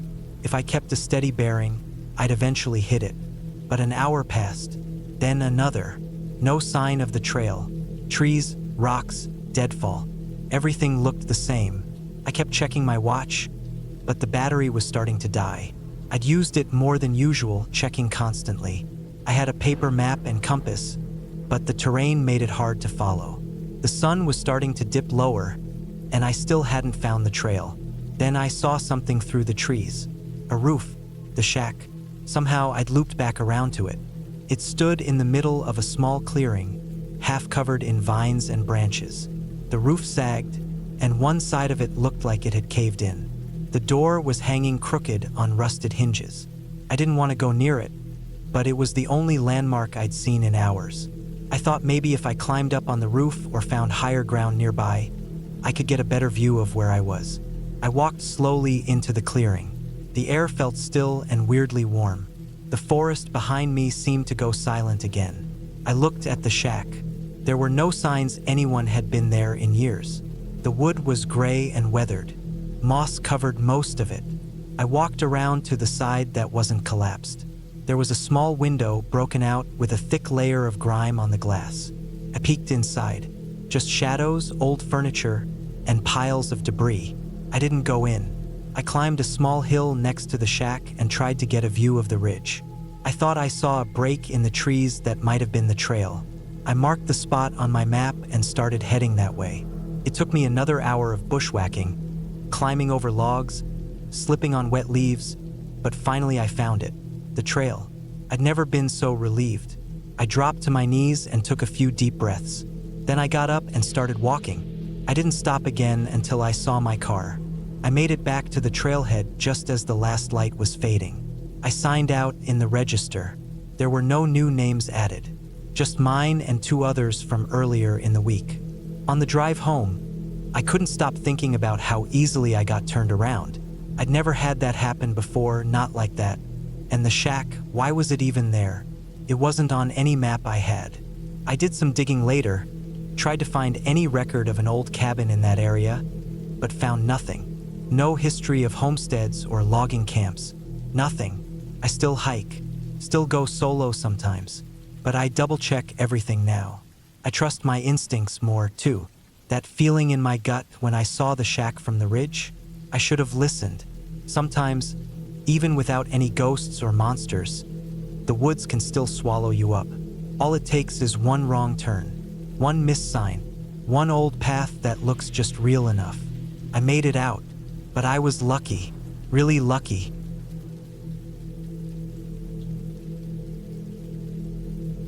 I had been hiking alone in the wilderness for 3 days now, and I could feel the isolation deep in my bones. The sun had just begun to dip behind the mountains, casting long shadows across the rocky trail.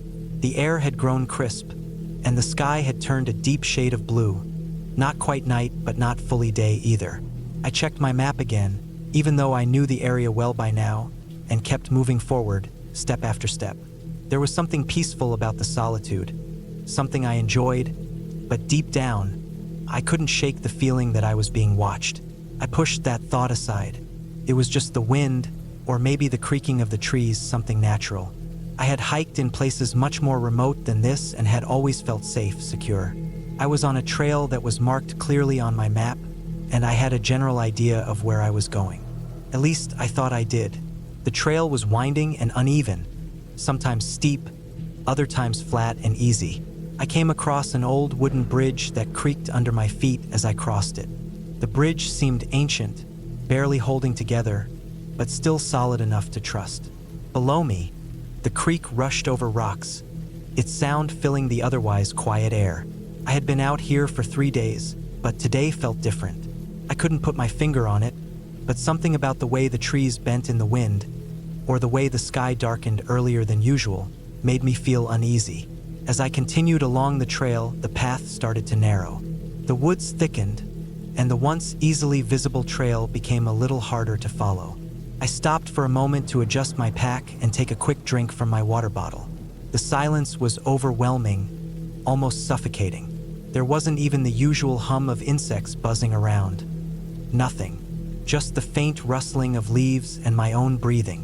It was then that I heard it. A crack. It was faint at first, barely noticeable, but then another crack followed, much louder. The sound of something snapping, breaking, in the distance. I tensed, looking around, scanning the woods. Nothing. I shook my head and continued on, dismissing the noise as the wind or maybe a branch snapping under the weight of a squirrel or some other small animal. But the air felt different now, more charged, heavier somehow. My senses were heightened, and I couldn't help but feel as though something was lurking just out of sight. I quickened my pace, eager to put the unsettling feeling behind me. The path was getting steeper now, and I had to focus on each step to avoid slipping on the loose rocks. I reached a small ridge that offered a decent view of the valley below, a sprawling sea of trees stretching out for miles. I paused for a moment to take it all in, trying to shake the unease that had settled in my stomach. But then I heard it again, the crack. This time it was closer, too close. My heart rate picked up, and I froze, my breath caught in my throat. I stared into the woods, but the dense underbrush was impenetrable. Whatever it was in there somewhere. I took a cautious step back, listening for any other sounds, but there was nothing now, just the wind rustling the branches. I quickly glanced around, scanning the horizon for any sign of movement, but everything looked still, too still. My mind started to race. Could be an animal, right? A bear, maybe, but I had been in bear country before and I knew how to handle that. But what if it wasn't? What if it was something or someone else? The idea that I wasn't alone on this trail started to seep into my thoughts, and I couldn't push it away. I tightened my grip on my trekking pole, trying to steady my breathing. No, there was no reason to panic.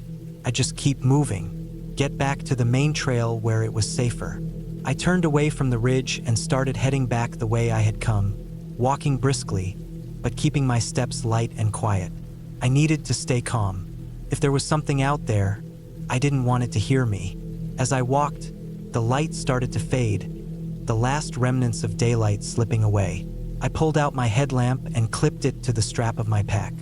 It wasn't fully dark yet, but the shadows were long, and I needed to be able to see.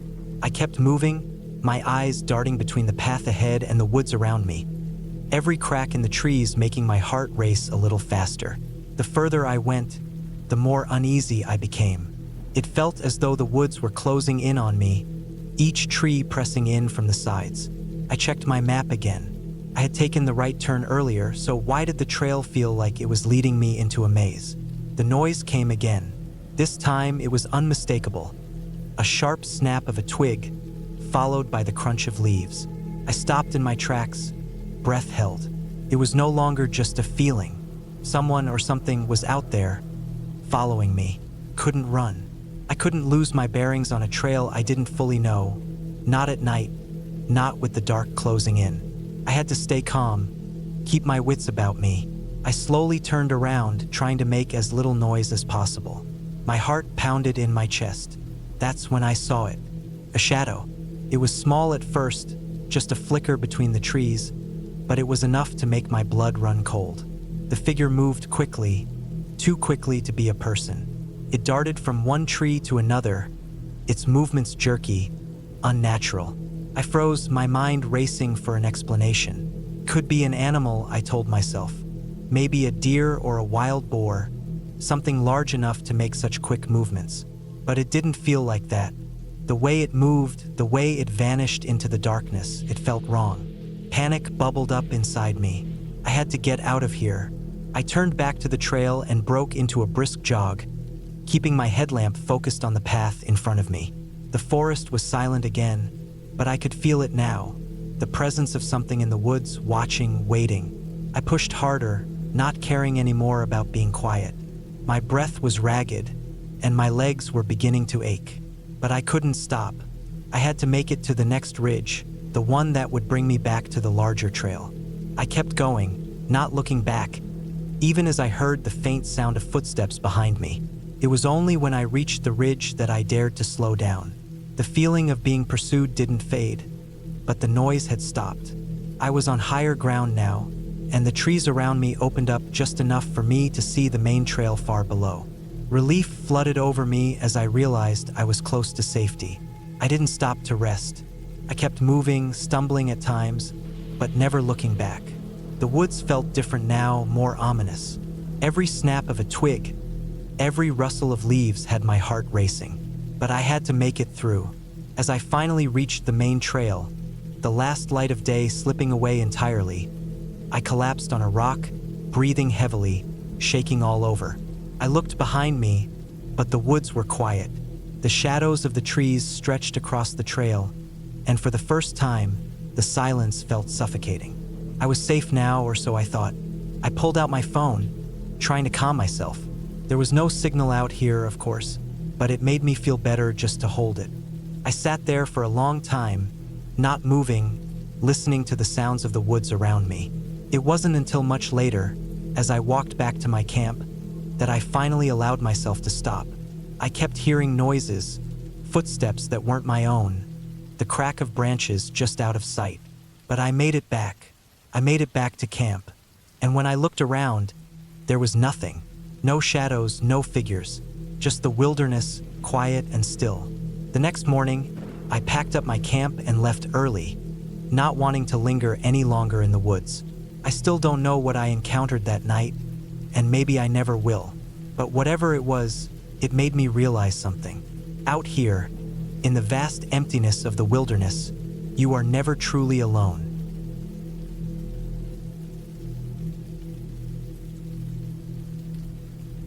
The sun had just begun to dip behind the horizon when I laced up my boots and tightened the straps on my backpack. It was late spring, the weather perfect for a hike, with the air still crisp but not too cold. I had decided on a whim to take a solo hike through a lesser-known trail deep in the woods. A trail that was said to be quiet, peaceful, and perfect for someone wanting to get away from the bustle of life for a while. I had no particular destination in mind, other than to get lost in nature for the day. The trailhead wasn't far from where I parked my truck, tucked in a small section of the forest that felt untouched by the outside world. I had hiked in this area before, but I'd always stuck to the popular, well-marked routes. This time, however, I was seeking something more off the beaten path, something that would push me into unfamiliar territory. The trees stretched tall and imposing above me, casting long shadows as the sun continued to set. I started walking, the crunch of gravel and leaves underfoot the only sounds. The air smelled of damp earth and pine. A deep, peaceful quiet surrounded me, broken only by the occasional rustle of an animal in the underbrush. I'd been on trails before where I felt a sense of calm, but this place felt different. It wasn't an unsettling feeling, just a heavy, thick quiet, almost like the forest was holding its breath. I tried not to think too much about it. The trail ahead was narrow, and the woods closed in around me. It was peaceful, but the weight of silence was heavy. As I walked, I started to notice the little details. The way the moss grew thick on the trees, how the path seemed to curve in odd ways, leading me further into the forest. The further I went, the less I saw of other hikers, and eventually, the trail began to fade.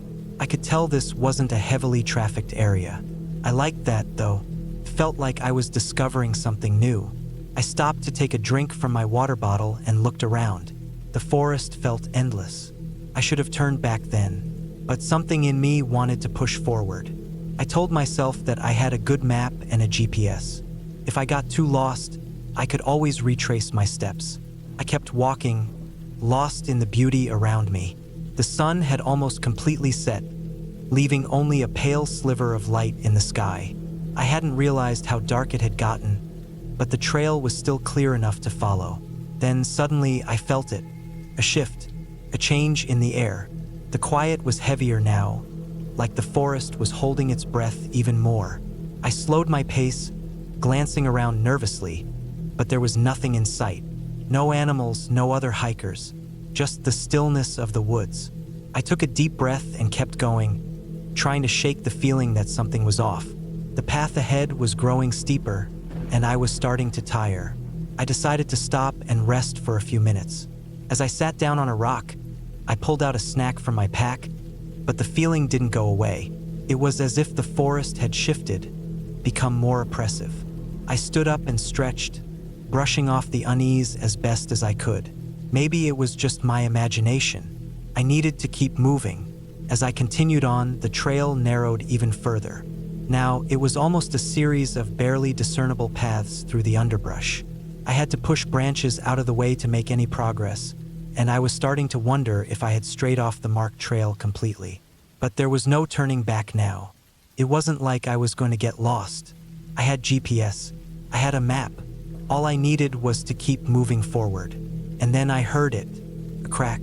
A sharp, sudden sound that made my heart leap into my throat. It came from off to my left, deep in the trees, where the path seemed to fade into even thicker foliage. I froze. There was nothing there. No rustle of animals, no sound of wind. Just silence again. I waited, every nerve on edge, but there was no other sound, no other movement. I convinced myself it was just an animal, a branch falling, or something equally innocent. I looked at my phone, the dim screen showing the time, just after 8 p.m.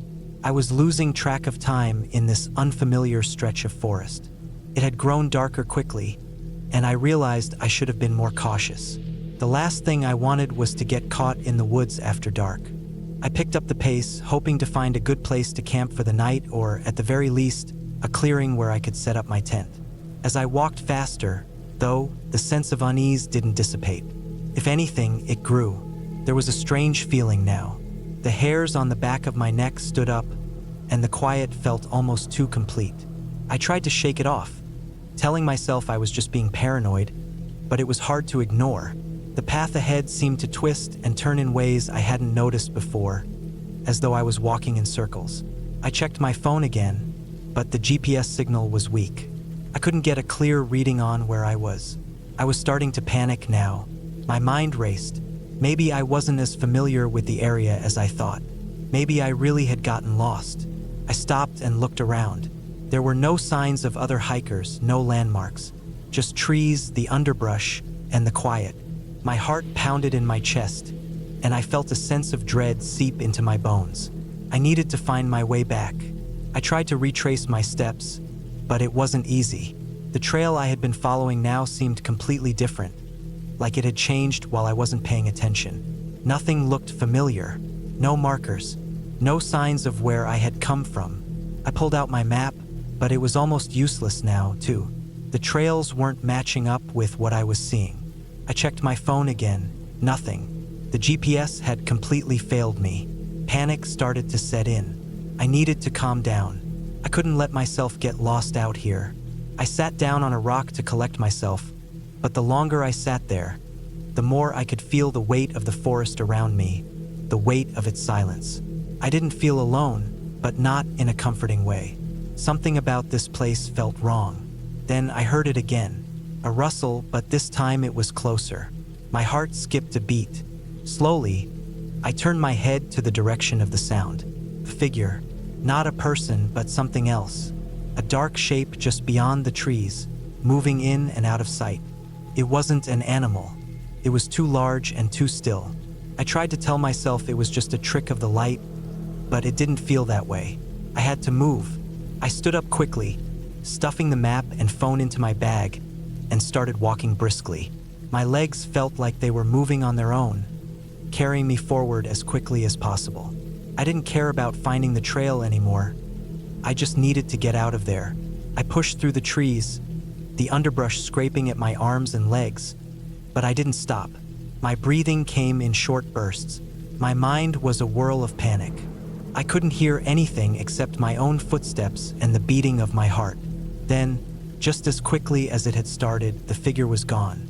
The rustling stopped. The oppressive silence returned. I didn't stop. I didn't look back. I ran, not knowing if I was even headed in the right direction, just moving because my instincts told me to. Eventually, after what felt like an eternity, I stumbled into a small clearing. I almost didn't believe it at first. A real, clear trail. I dropped to my knees, breathing heavily. I looked around and saw a distant flicker of light. My truck, just a few hundred yards away. Somehow I had made it back.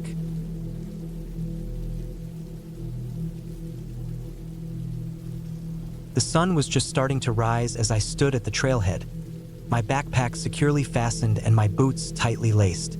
I had been planning this hike for weeks, an escape from the routine, a chance to disconnect. The weather was clear, crisp but not too cold. I had heard a lot about the trail I was about to take, one that wound deep into a dense forest before emerging at a high ridge with panoramic views. It was supposed to be challenging but not too extreme, perfect for someone like me, who enjoyed hiking but wasn't quite ready to attempt any of the more treacherous paths I had seen posted on the internet. I glanced at the map one last time, making sure I knew where I was going. The path I was about to take was clearly marked, so it should be an easy hike. There were some sections that climbed sharply, but nothing that seemed unmanageable. I had enough water, some snacks, and a first aid kit. Everything seemed set. The first few miles were uneventful. The trail was well marked, and the early morning sun filtered through the trees, casting long shadows on the ground. Birds were chirping, and the only sounds, besides my footsteps, were the rustling of leaves in the gentle breeze. It was peaceful, almost meditative. The air smelled fresh, like damp earth and pine. As I walked deeper into the forest, the noise of civilization faded away completely. The only thing that remained was the sound of my breath and the rhythm of my steps. I passed a few small streams and creeks, the water crystal clear and sparkling in the morning light. The trail was becoming steeper now, but I didn't mind. I had trained for this, doing long walks through similar terrain to prepare. Still, the further I went, the more isolated I felt. There was no sign of other hikers, no voices in the distance, just the crunch of leaves beneath my boots. The forest was thick, and the trail was narrow, winding between trees and over rocks. After a while, I stopped to take a break. I found a flat rock near a small stream and sat down, pulling out my water bottle and a granola bar. The air was cooler up here, and I pulled my jacket a little tighter around me. For a moment, I closed my eyes and just listened. The forest felt like it was alive, humming with the quiet buzz of insects and the rustling of branches. It was almost too perfect. I reminded myself that I needed to keep moving. There was still a lot of ground to cover. As I continued on, the trail became less distinct. There were fewer markers now, and the path wasn't as well-trodden as before. I knew I was still on the right track, but it felt as if the wilderness was slowly swallowing the trail. The trees grew closer together, their branches stretching out above, creating a canopy that blocked most of the sunlight. It was strange. The forest was beautiful, but it was also starting to feel unsettling, as if something was just beyond my sight. It wasn't an overwhelming sense of danger, just an instinctive feeling that made the hairs on the back of my neck stand up. I pushed on, determined to reach the ridge by noon, but as I climbed higher, the path started to deteriorate. Rocks were scattered across the trail, and I had to step carefully to avoid twisting my ankle. The trees became more twisted and gnarled, their branches reaching out like fingers. It was then that I realized I hadn't seen another person in a while. Not since the last viewpoint I passed several miles back. That was a little odd. I thought this trail was more popular, but I dismissed the thought. I was fine. Everything was fine. Around noon, I reached a point where the trail split. One path led steeply upward, toward the ridge, and the other veered off to the left, winding down toward a valley. The signs were unclear, but I decided to stick with the steeper climb. After all, that was the direction I needed to go. The path was narrow here, barely wide enough for a single person. It climbed sharply, and I had to use my hands to steady myself against the rocks. The higher I climbed, the more disorienting the hike became. The air grew thinner, and my breath came in short gasps. My legs were starting to ache, and I felt the fatigue setting in. Still, I pushed on, motivated by the thought of the view that awaited me at the top. But something was wrong. The closer I got to the ridge, the more I felt the unease creeping back. It wasn't just the fatigue, it was something else. The forest seemed darker now, despite the sunlight filtering through the trees. And the wind had picked up, making the branches groan and creak as they swayed overhead. Then I heard something, a snap of a twig. It was faint, almost imperceptible, but it was enough to make my heart race. I stopped dead in my tracks and listened, but the forest was silent again. Could have been an animal or the wind or just my imagination. I shook my head, trying to clear the unease from my thoughts. But the further I went, the more that feeling lingered. Couldn't shake it. Felt like I was being watched. I pushed on, but now I was moving faster, my pace quickening. I just wanted to get to the ridge. I told myself there was nothing to worry about, but my instincts were on edge. I kept glancing over my shoulder, expecting to see something, anything, in the shadows between the trees. But there was nothing. Finally, after what felt like hours, I reached the top. The view was everything I had hoped for, expansive and breathtaking, stretching out for miles in every direction. I took a deep breath, inhaling the cool, crisp air. For a moment, I stood there, letting the sense of accomplishment wash over me. I had made it, but the relief was short-lived. As I took in the view, something caught my eye down below. Movement. There, in the trees at the base of the ridge, I saw a figure. Just a blur at first, but unmistakable. Someone else was there. I froze, my heart pounding in my chest. The figure was moving, too. It was a person walking, but not in a normal way. It was almost like they were gliding, their movements too fluid, too deliberate. I turned away quickly, my mind racing. Who was that? Why were they down there? My first instinct was to call out, to ask if they were okay.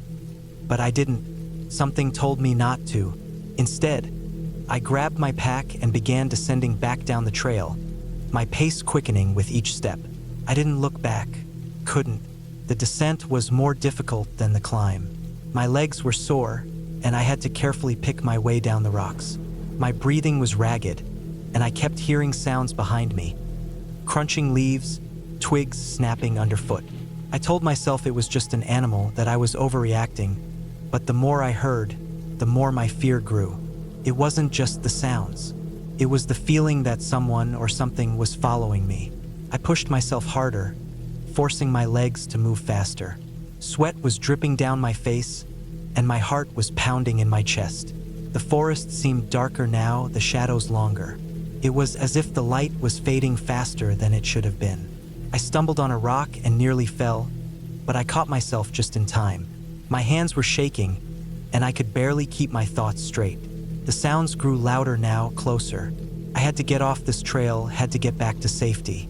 But the closer I got to the base of the ridge, the more I felt the terror gripping me. Something wasn't right. And then I reached the bottom. I didn't know how I did it, but I had made it. The trailhead was in sight, and the forest was suddenly quiet again. The feeling of being watched, of being followed, evaporated as I stepped out of the trees and into the clearing. I looked around, but there was no one there. No sign of movement, no figure in the trees. Just the wide open space of the trailhead and the relief of being free. I don't know what happened out there. Maybe it was just my mind playing tricks on me, or maybe I really was being followed. Either way, I was glad to be out of that forest. The hike was over. I had made it back to safety, but I couldn't shake the feeling that something was still out there, just beyond the trees, watching, waiting. The next time I hike, I think I'll choose a busier trail.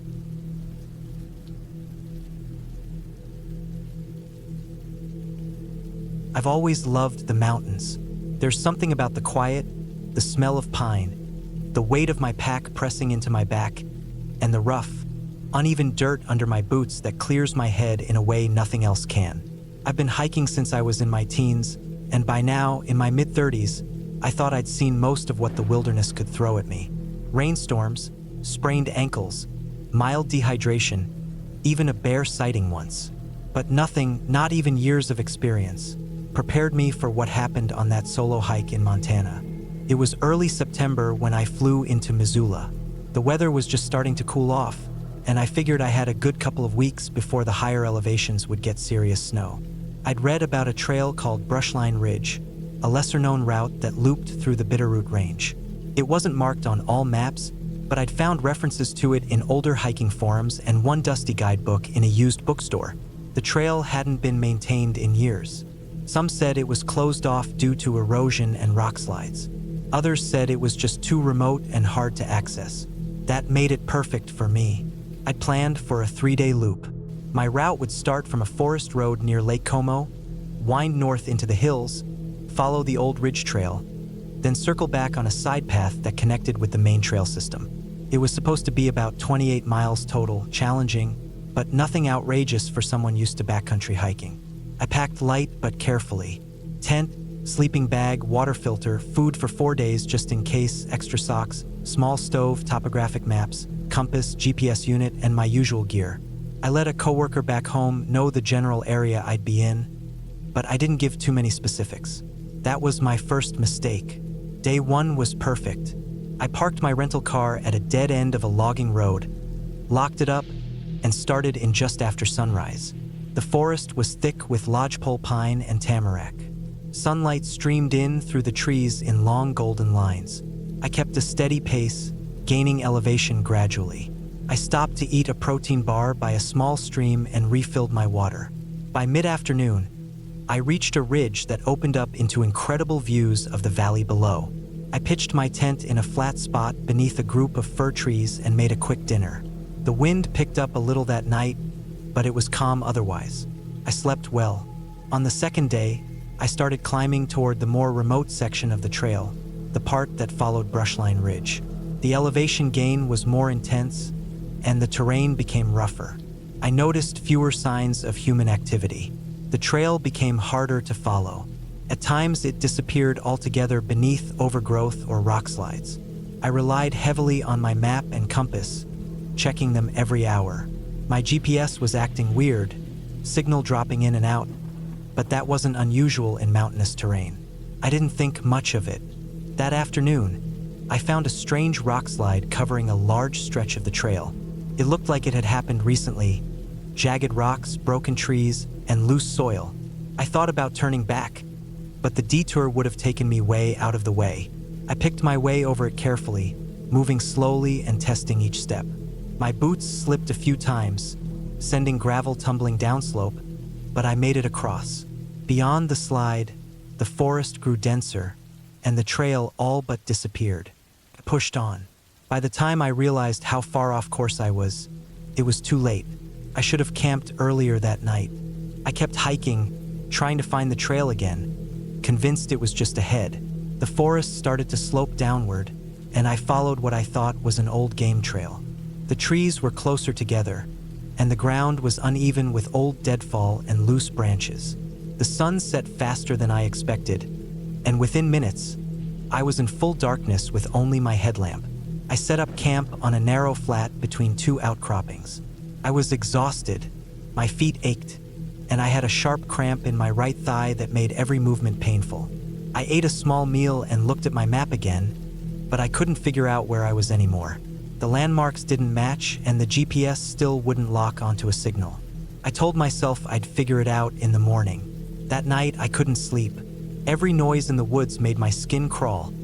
Snapping twigs, the hoot of an owl, wind through the branches. My heart beat faster than it should have. I kept imagining things watching me from the trees. I had no real reason to be scared. I camped solo plenty of times, but this was different.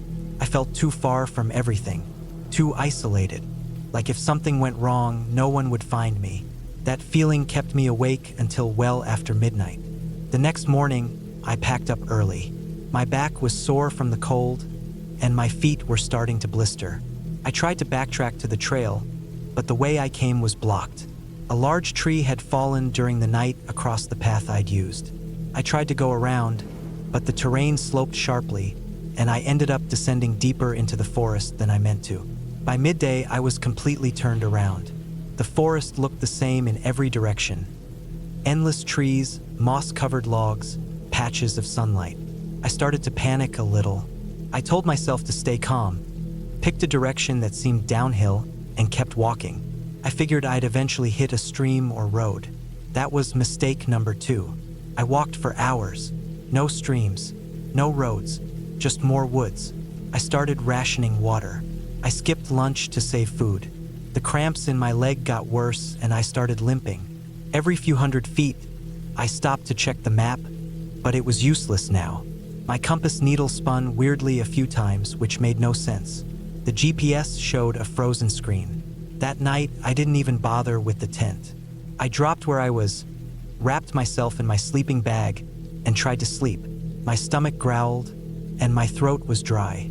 I was miles from the trail, maybe 10 miles from where I started, maybe 20. I had no idea anymore. The 4th day was the worst. I was dehydrated, tired, and starting to hallucinate a little. I thought I saw a man standing in the trees ahead of me, but when I got closer, it was just a burned tree trunk. I heard what sounded like a plane overhead, but I couldn't see anything. I waved my arms and yelled anyway, then stood in silence, listening for any sign they heard me. Nothing. I slipped on a wet patch of moss around noon and slid about 20 feet down a hill. I hit a rock with my shoulder hard enough to knock the wind out of me. My pack tore open. I lost one of my water bottles and my flashlight. I sat there for a long time, thinking about giving up, just staying there, letting whatever happened happen. But something pushed me to keep going. I tied my busted pack together with the cord from my tarp, loaded what gear I could find, and started walking again. I followed a dry creek bed, hoping it would lead to water or civilization. I walked until sunset and didn't stop even then. I used the last charge on my GPS to check coordinates. Finally, it locked in. I was 17 miles west of where I was supposed to be. 17. No trails, no roads, just deep wilderness. I nearly cried. I changed direction, headed east as best I could, and pushed through that night with only the moonlight. I fell more than once. My legs were covered in cuts, and my arms were scratched up. I ate my last protein bar in the dark. No water left. My lips were dry and cracked. The next morning, I kept walking. My head was pounding. My tongue felt swollen. Around noon, I stumbled into a clearing and saw a cabin. Old, probably abandoned, leaning to one side. I nearly ran to it. It had no door, just a warped frame, and the inside was full of old furniture and rodent droppings. But in the corner, I found an old metal drum full of rainwater. I filtered and drank it like it was the best thing I'd ever tasted. I stayed near that cabin for 2 nights. I set a signal fire in the clearing with what dry wood I could gather. On the 3rd day, I heard an engine, then another. It was a group of Forest Service workers on ATVs. They spotted the smoke and came to check it out. They found me sitting beside the ashes. I was 21 miles off any known trail. They said they hadn't seen anyone come through that part of the forest in over a decade. They gave me food, water, and a ride back to the ranger station. I spent the night in a local clinic, hooked up to fluids, wrapped in gauze and shivering. I lost over 15 pounds in 5 days. My coworker back home had reported me missing the day before. I was lucky, really lucky. If I hadn't seen that cabin, if I hadn't lit that fire, if they hadn't been doing maintenance runs on that remote fire road, I probably wouldn't be here. I haven't hiked alone since. I still go out into the mountains, but always with someone else now. And I always leave a detailed plan, coordinates, maps, emergency contacts. I never bushwhack off trail anymore, no matter how tempting it looks. The forest doesn't care how experienced you are. It doesn't care how prepared you think you are. Out there, it's just you, your decisions, and how long you can keep moving when everything goes wrong. And if you're lucky, really lucky, you find your way out.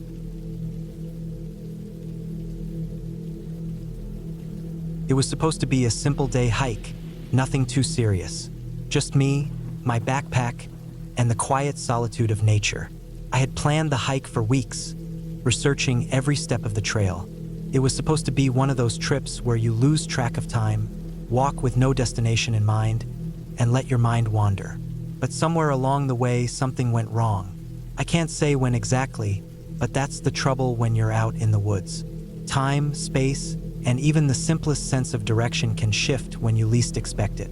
The weather was perfect when I started.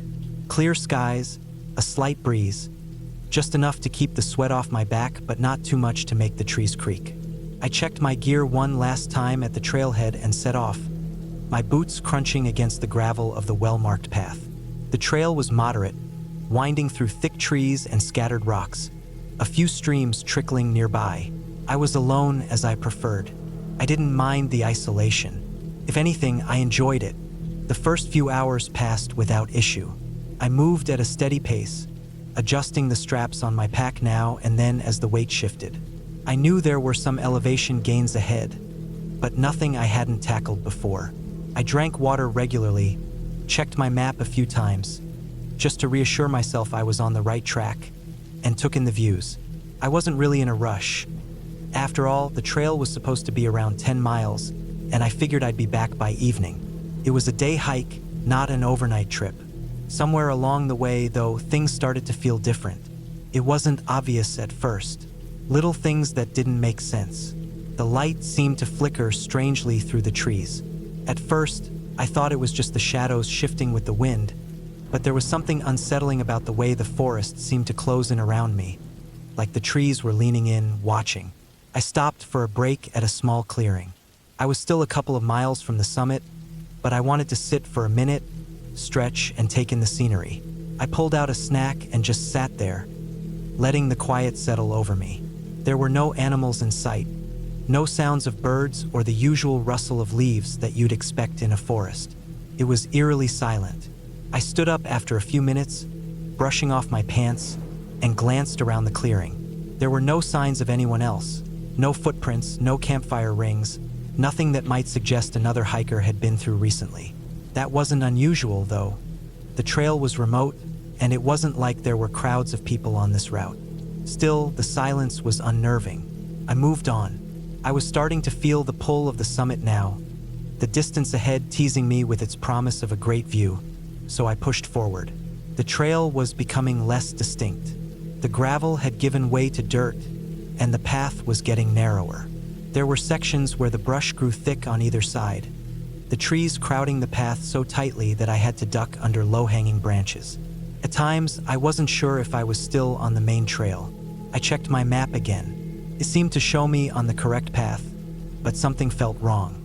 The markings on the trees, those little spray-painted blazes you find on trails, had become less frequent, and they didn't seem to line up with the map I was holding. I'd been on this trail before, or at least one very similar to it, but this didn't feel right.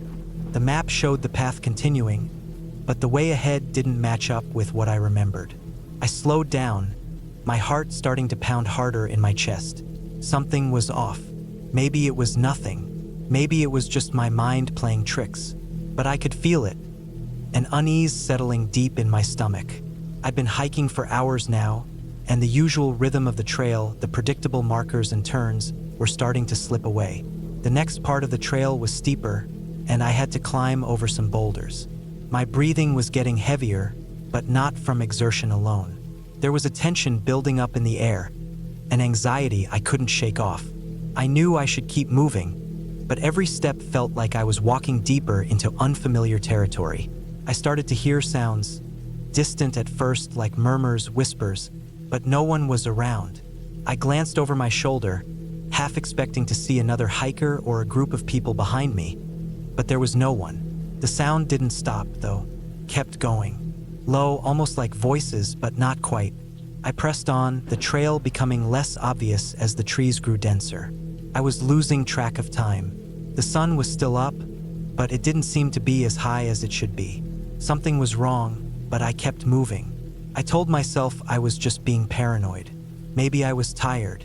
Maybe the altitude was getting to me. Then I saw it. At first, I thought it was just a trick of the light. But as I got closer, I realized it wasn't.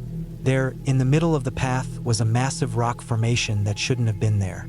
I knew the trail didn't have anything like that in the area, but I couldn't ignore it.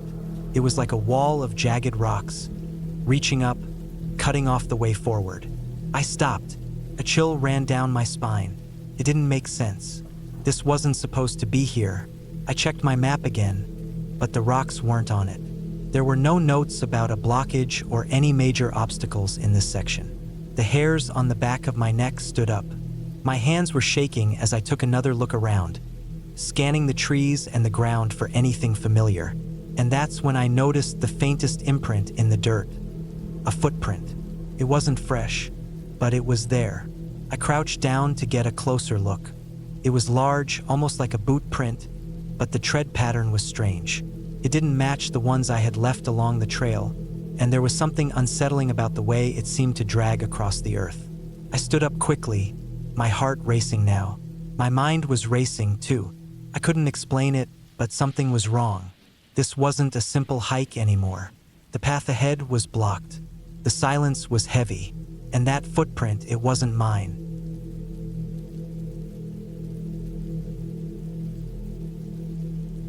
I've always loved hiking, the kind of hikes that take you out into the wilderness, away from everything. The kind of hikes where you're alone with nature, just the rustling of the leaves, the crunch of the dirt beneath your boots, and the wind in your ears. But that day, just like any other, started with a normal, pleasant morning. I had my gear packed the night before, and after an early breakfast, I drove to the trailhead that I'd been to a few times before. It was a familiar route, nothing too extreme, just a decent 12-mile loop through a forested area with a bit of elevation gain. Nothing that could go wrong, right? I parked my car in the nearly empty lot, grabbed my backpack, and adjusted the straps across my shoulders. The air was cool but not cold, the sun barely peeking over the trees. A few birds chirped in the distance, and the whole scene seemed calm, peaceful even. I set off down the trail, the morning mist still hanging low around the trunks of the trees. It was the perfect start to what I thought would be another routine hike. The first few miles were easy. The path was well-worn, lined with ferns and the occasional patch of wildflowers. I was making good time, breathing in the fresh air and enjoying the solitude. I had passed a couple of hikers at the start of the trail, but they had since turned back, and I hadn't seen anyone for the last few miles. I had the place to myself, and that was how I liked it. As the trail began to climb higher, the trees around me started to thin out, and the views opened up. I could see far into the valley below, the patchwork of fields and forests spread out beneath the sky. I took a short break to take it all in, pulling out a water bottle and resting for a few minutes. It was peaceful, the kind of quiet that made you feel like you were the only person in the world. But after I stood up to continue, something felt off. I can't really explain it. It wasn't a sound or a sight, just a sense that something was wrong. First, I shrugged it off. Maybe I was just tired, or maybe I had been alone for too long. I kept walking, but the feeling didn't go away. I tried to shake it off. I told myself that it was just the isolation playing tricks on me, nothing more.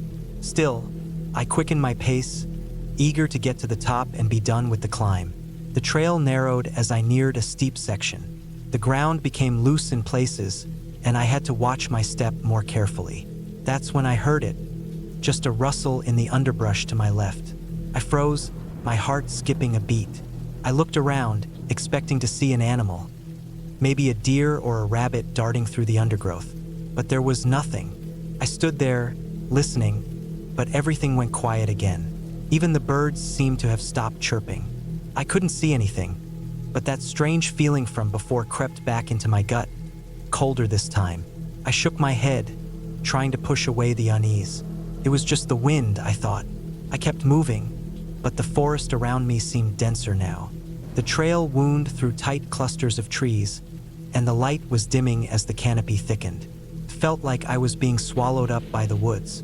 I wasn't worried, exactly, but I couldn't ignore the growing sense of discomfort. I had hiked this trail before, but never like this. It was almost like the landscape itself was shifting. I reached a section of the trail that had always been a bit tricky, steep with loose rocks and a sharp turn at the bottom. I had to be careful here or I'd slip. As I stepped cautiously around the corner, I saw something that made my blood run cold. A man's boot print in the mud. I stared at it, confused. It was fresh, probably no more than a few hours old. I had seen a couple of hikers earlier, but I hadn't passed anyone in over an hour. The trail was supposed to be quiet today. I scanned the area, hoping to see some sign of whoever made the print, but there was nothing. The trees were still. I should have turned back then, but I didn't.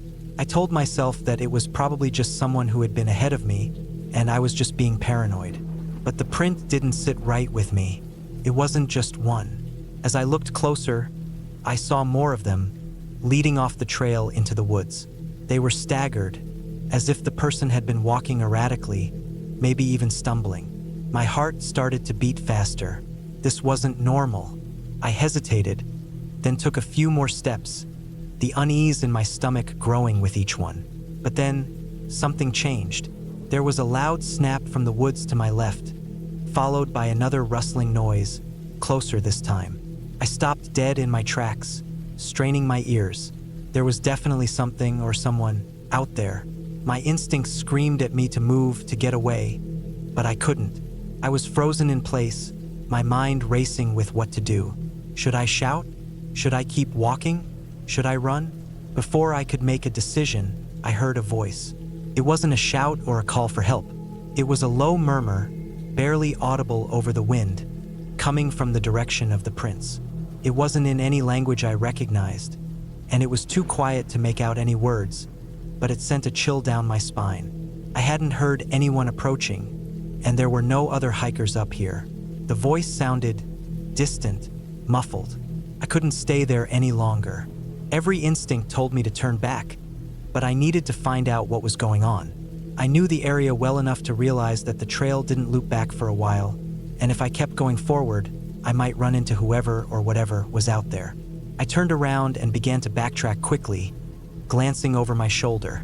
I could still hear that strange murmur in the distance, but it wasn't getting any closer. Instead, it seemed to fade as I retraced my steps. My pace quickened, each footfall heavier, more panicked. I didn't care anymore about the quiet trail or the peaceful hike. I just wanted to get out of the woods.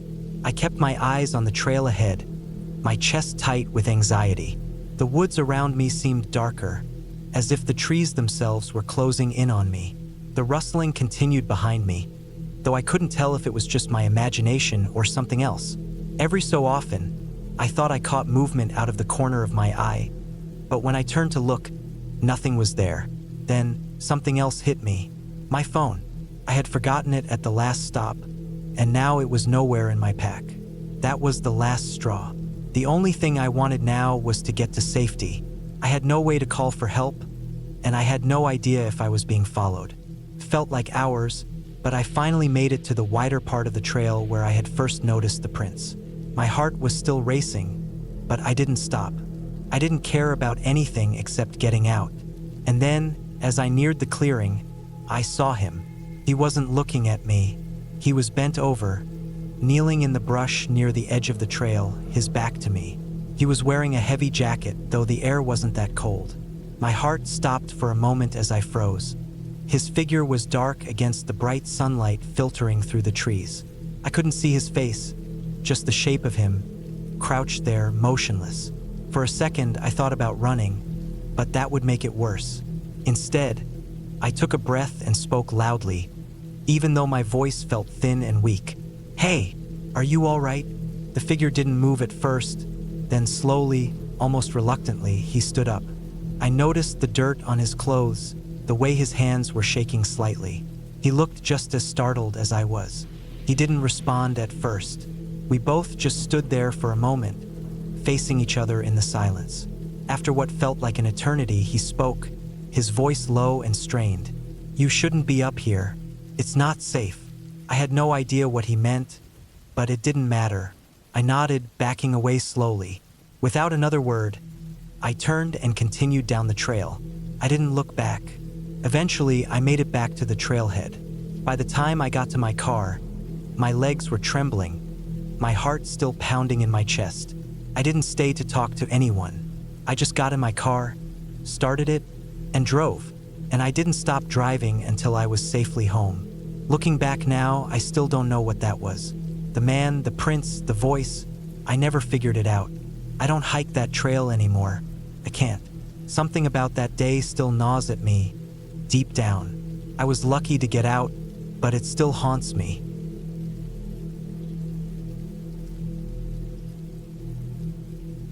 I had always been drawn to the outdoors. Something about the calmness of nature made everything seem manageable. Hiking was my way of escaping from the grind of everyday life, where the constant noise of people, technology, and my own racing thoughts was often overwhelming. That's why I decided to head out to the Blue Ridge Mountains one weekend, alone. I had been eyeing a lesser-known trail that was supposed to offer solitude. It wasn't marked as a must-see or a popular destination, which made it all the more appealing to me. The sun was just rising when I parked my car at the trailhead, casting a warm, golden glow over everything. The cool morning air felt refreshing as it brushed against my skin, and I could hear the chirping of birds overhead. The mountains stretched out before me, their dense trees shrouding the landscape in green. It was beautiful, peaceful, perfect day for a hike. I checked my gear, water bottle, map, snacks, phone, though I didn't expect much service out here. Everything was in order.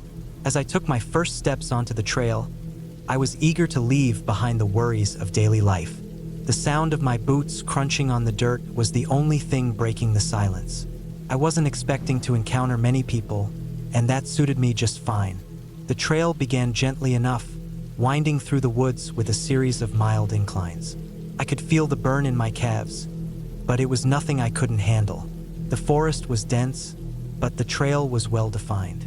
There were patches of sunlight breaking through the canopy, casting dappled shadows onto the forest floor. About an hour into the hike, the trail narrowed, and I noticed fewer markers. The ground became rougher with more exposed roots and rocks. It wasn't difficult to navigate, but I did have to pay more attention to where I stepped. I noticed a few large boulders off to the side of the trail, tempting me to sit down and rest. But I didn't. I wasn't in a hurry, but I didn't want to get too comfortable either. As I continued, the air grew thicker, more humid. The canopy above had become denser, and the sunlight no longer filtered through as easily. I had a slight sense that something had changed, but I pushed it aside. It was just the isolation, I thought. You're used to the noise, the buzz of life. Now all you hear is the forest. I reached a small stream about 2 hours in, a serene spot where the water gurgled over the rocks. I stopped to take a break, sitting on a large stone near the edge. The sound of the water was soothing, and I took a long sip of my water bottle. The stream was crystal clear, and the rocks around it were slippery, but not dangerous. I noticed the moss growing on the trees nearby, thick and plush, adding to the overall tranquility of the place. After a short rest, I continued along the trail, but this time I felt a little uneasy. The air seemed heavier now, and the birds had stopped chirping. There was an odd stillness, like the forest itself was holding its breath. The feeling was subtle, but it lingered in the pit of my stomach, a quiet discomfort I couldn't shake. The trail had grown steeper, and the incline was starting to take its toll on my legs. My breathing was heavier, but not labored. I kept my pace steady, making sure to conserve energy. A few more hours and I would reach the summit, and I could enjoy the view before heading back. But the further I hiked, the stranger things began to feel. The trail seemed to twist and turn in ways I didn't remember. I'd cross over familiar landmarks, rocks, fallen logs, and then find myself circling back to where I had already been. It wasn't a major issue. The trail wasn't that complicated, but it unsettled me. My map didn't seem to match up with what I was seeing on the ground. I paused, checked my phone, but of course, there was no signal. I sighed and pressed forward, telling myself that I was just getting paranoid. I had hiked alone plenty of times, and this was nothing new. Maybe I was just tired. I tried to focus on the surroundings, the thick trees, the sounds of distant birds, the occasional rustling of small creatures in the underbrush. I pushed away the anxiety creeping up my spine, concentrating on the rhythm of my footsteps. It wasn't long before I noticed something strange, an odd smell. At first, it was faint, almost imperceptible, but it grew stronger with every step. It was hard to describe. Musty, like wet leaves left to rot, combined with something metallic. I couldn't tell if it was coming from the trees, the ground, or the air itself. I stopped for a moment, taking a deep breath through my nose. The smell was overwhelming now, and it made my stomach churn. I continued, but I felt more on edge now. The trail, which had seemed so inviting and peaceful just hours ago, now felt oppressive. The trees were close together, their branches twisted in strange, almost unnatural angles. I couldn't shake the feeling that I was being watched, though I saw no signs of life around me. I glanced over my shoulder, half expecting to see someone or something trailing behind me, but there was no one. As I hiked further, the feeling of being lost intensified. The trail became more difficult to follow. I found myself stumbling over rocks, nearly losing my balance on the increasingly uneven terrain. At one point, I stepped into a small ditch and twisted my ankle. I winced at the sharp pain, but I couldn't stop. I had to keep moving. The strange, unsettling feeling was growing stronger, and I couldn't explain why. I knew I had to get out of here. After what felt like an eternity, I finally saw something that made my heart leap. An old, abandoned cabin nestled in a clearing up ahead. It was small, weathered by time and the elements, but it was a structure. Something I could use to regroup, to rest, maybe even get my bearings. I hobbled toward it, my injured ankle throbbing with every step. I reached the cabin, careful not to trip over the uneven ground. The door was ajar, and I could see through the cracks in the wood. There was something unsettling about the way it stood there, silent and empty. I wasn't sure why, but the sight of it made my skin crawl. Inside, the air was stale, the floorboards creaking under my weight. The room was dim, with dust coating everything. There was nothing special about it, just a few old wooden chairs, a fireplace that hadn't been used in years, and cobwebs hanging from the corners. But there was something wrong. Couldn't place it. I sat down on the nearest chair, rubbing my sore ankle. I needed to think, figure out where I had gone wrong. But as I sat there, I couldn't shake the feeling that I wasn't alone. The silence in the cabin was deafening. The air seemed to grow thicker, heavier, as if something was closing in on me. I stood up quickly, feeling the urge to leave. As I turned to head back out, I noticed something strange on the floor. Fresh tracks. Muddy footprints, still wet from the rain earlier in the week, led from the back door of the cabin toward the woods. They were large, almost too big to be human. My heart skipped a beat. I hadn't seen anyone pass by, but those tracks were recent. Too recent. Panic surged through me. I didn't know who or what had been here, but the sudden awareness of my own vulnerability hit me like a ton of bricks. I needed to leave, and I needed to leave now. I hobbled back out of the cabin, heart pounding. The trees around me looked darker, more menacing now. The smell of decay had returned, stronger than before. My ankle ached, but I didn't care. I had to get out. I followed the tracks back to the main trail, hoping to find my way back to the car, but everything felt different now. The trees seemed to close in on me, their twisted limbs blocking out the little light that remained. The trail, which had once seemed so clear, was now a maze of confusion. But then, just as I was about to give in to panic, I saw it, the familiar shape of a trail marker in the distance. Couldn't believe it. I had somehow circled back to the main path. The feeling of relief that washed over me was overwhelming. I wasn't lost after all. I limped back down the trail, taking each step carefully, still on edge, but with a sense of urgency. The forest seemed to open up as I approached the trailhead. When I finally reached my car, I didn't stop to look back. I got in, started the engine, and drove away, not slowing down until I reached the nearest town. Looking back now, I don't know exactly what happened that day. There was no one else out there. No explanation for the strange feeling that had settled in the woods. But I'll tell you one thing. I haven't hiked in those mountains since, and I don't think I ever will again.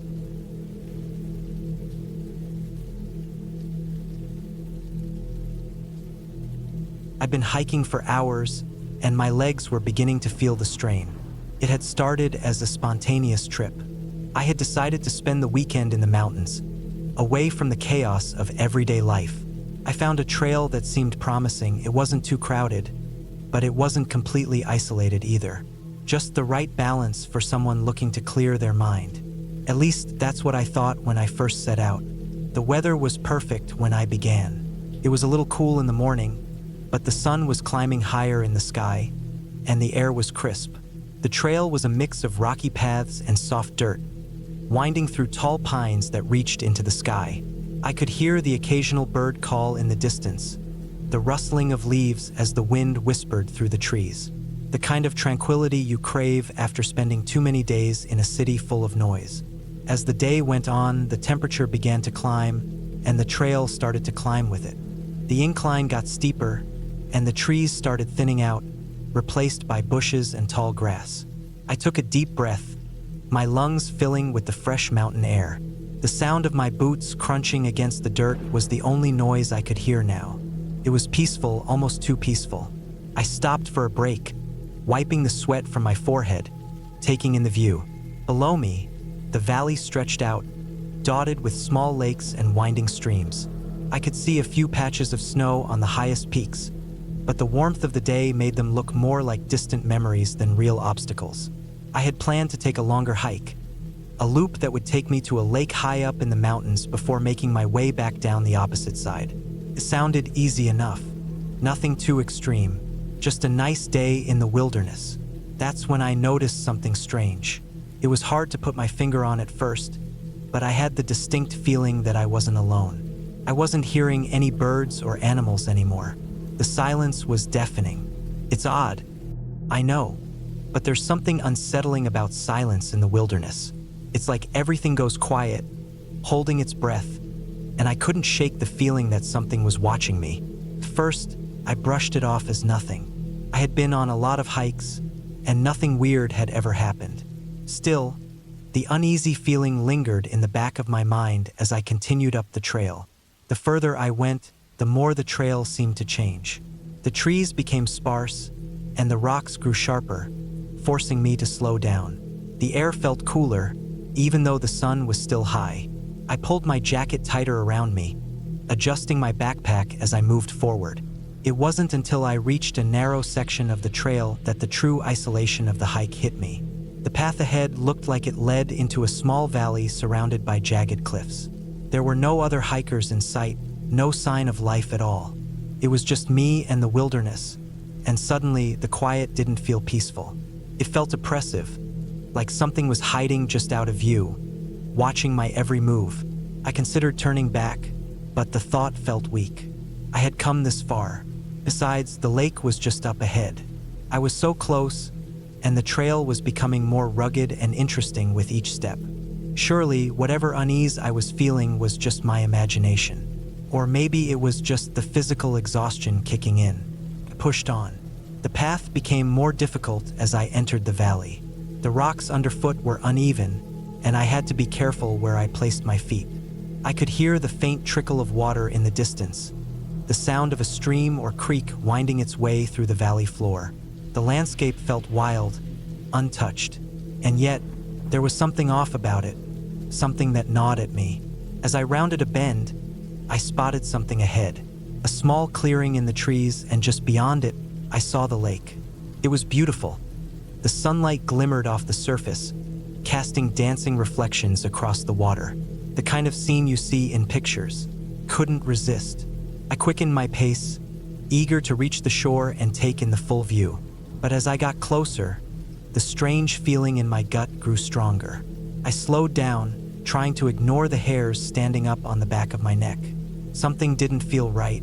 I stepped carefully, my boots crunching on the gravel path, and made my way down to the water's edge. That's when I noticed something truly strange. The campfire. It wasn't much of a campfire, more of a pile of half-burnt logs and a few charred sticks.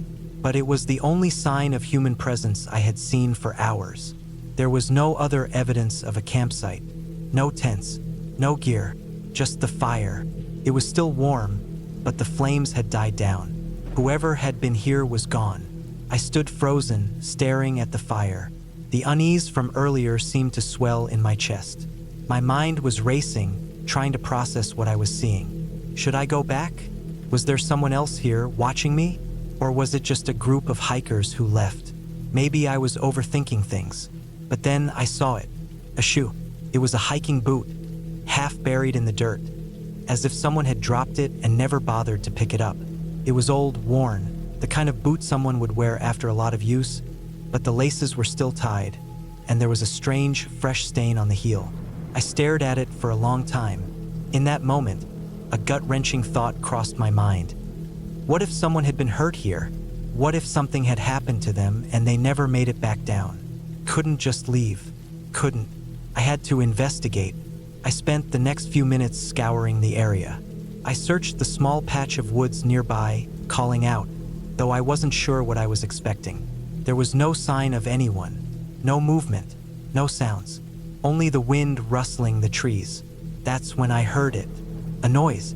At first, I thought it was just the wind or a trick of my nerves, but then it came again, a faint rustling from deeper in the woods.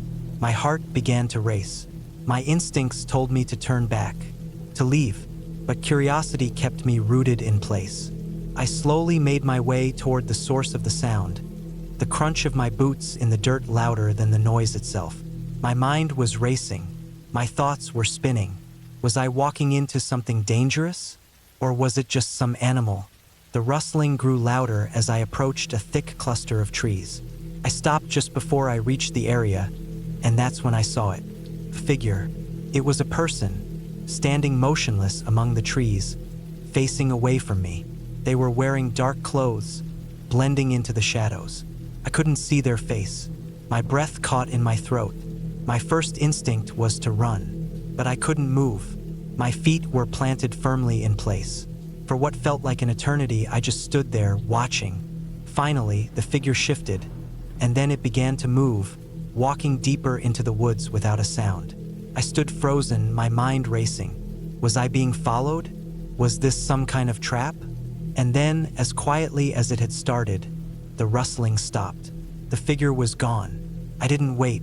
My feet were suddenly back under me, and I was sprinting back toward the trail. I didn't look back. Couldn't. I kept running, my heart pounding in my chest, until I finally reached the main trail. I wasn't alone anymore. There were other hikers passing by, and I knew I was safe. But the uneasy feeling never left. It stayed with me as I finished the hike and made my way back to the car. I never found out who that person was or what had happened at that lake. Maybe it was just some strange coincidence. Maybe not. But I do know one thing. I haven't gone hiking alone since.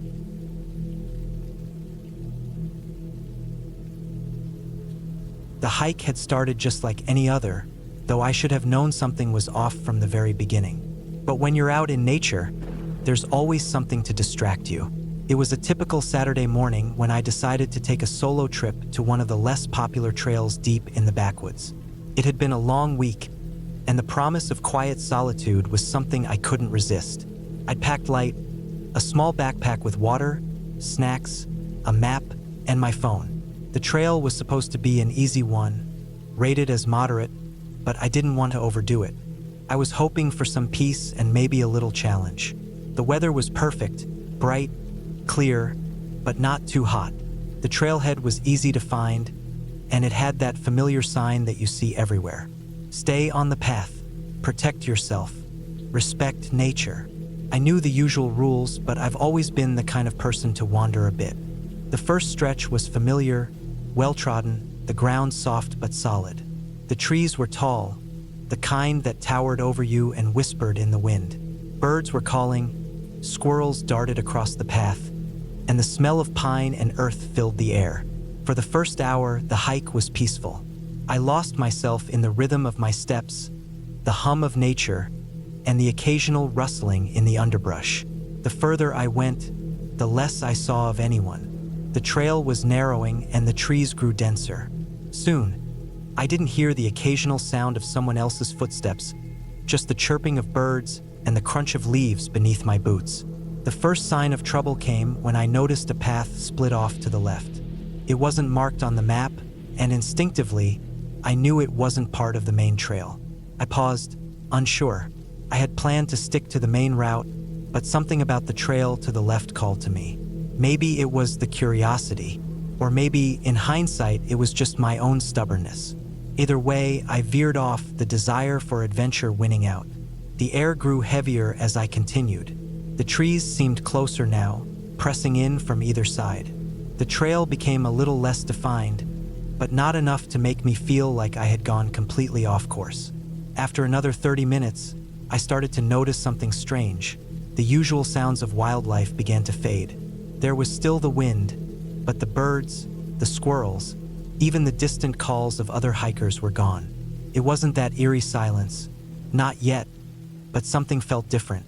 It wasn't quiet like the forest should be. It was quiet like it was waiting. That was when I noticed the first sign of something wrong. The trail was littered with broken branches that seemed too fresh to be from the wind. They were snapped, jagged, not like the usual natural fall. I shrugged it off at first, thinking maybe it was just the work of an animal. But the further I went, the stranger the trail became. At one point, the path was nearly blocked by a fallen tree. It looked old, weathered, but still sturdy enough to climb over. As I made my way past it, I noticed the ground was damp and mushy underfoot, though there hadn't been any rain recently. And then, as I stepped forward, my foot landed in something soft. Looking down, I saw something that made my stomach churn. It was a patch of earth that was unnaturally soft, and when I pulled my foot out, there was a dark, reddish stain on the sole of my boot. It looked like mud at first glance, but the color and consistency made me think it was something else. I felt a wave of unease wash over me. Something about it didn't sit right. I told myself it was just wet soil, but deep down I wasn't convinced. I wiped the stain off on the leaves and moved forward, but now my senses were heightened. Every snap of a twig, every rustle of leaves had my attention. I rounded another bend, and the trees grew thicker, their trunks gnarled and twisted. The path was all but gone now.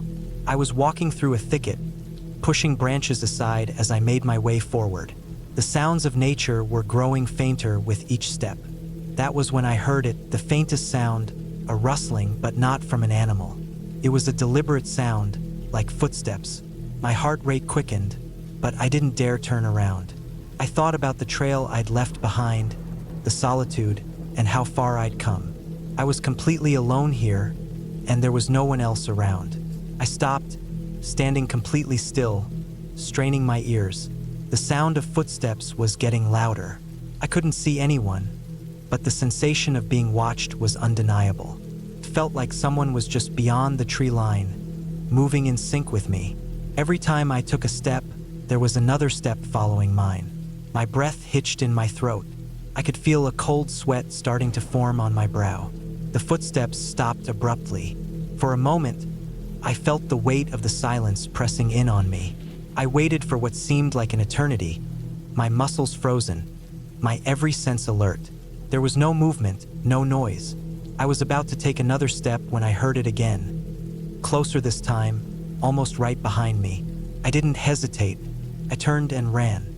The trail was nearly gone now, just a mess of thick underbrush and uneven ground. The footsteps behind me were quick, too quick. I stumbled and nearly fell as I pushed through the brambles, branches tearing at my skin. Panic surged through me, but I kept moving. I didn't dare look back. Every snap of a twig beneath my feet seemed to echo in my ears, louder than any sound should have been in this quiet forest. I was losing my bearings.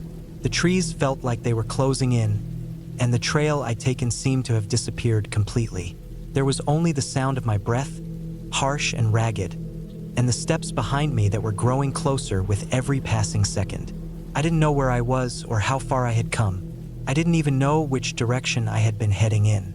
All I knew was that I needed to get out. Suddenly, the trees opened up, and I saw it. The edge of the forest, clearing. I ran toward it, desperate, until I burst out into the sunlight, gasping for breath. The open space was like a lifeline. I looked around, trying to orient myself. The forest stretched behind me, dark and quiet once again. There were no footsteps anymore, no sounds of pursuit. But I knew something was wrong. I had felt the eyes on me. I had heard the steps following mine. I didn't know if it was someone out there or something else, but it wasn't over. I scanned the area. In the distance, I saw the familiar shape of a trail marker, a sign that marked the end of the hike. The direction was clear now. It was the path I had originally planned to take. I wasn't out of danger yet, but at least I knew I could make it back. With shaky hands and a pounding heart, I made my way toward the sign, not looking back, but feeling the weight of the forest pressing in on me from all sides. Every step I took was a step closer to safety, but deep down, I knew this wasn't a coincidence. Whatever had been watching me, whatever had been following me through the trees, it wasn't done yet. I made it back to the main trail eventually, heart still racing, but I didn't stop until I saw the parking lot. I was breathing hard, my muscles aching, but the feeling of being watched, the eerie presence, didn't leave me. It stuck with me all the way to the car, and even now, writing this, I can't shake it. I don't know what it was, but I can tell you this: I'll never be hiking alone in those woods again. Some things you just don't ignore.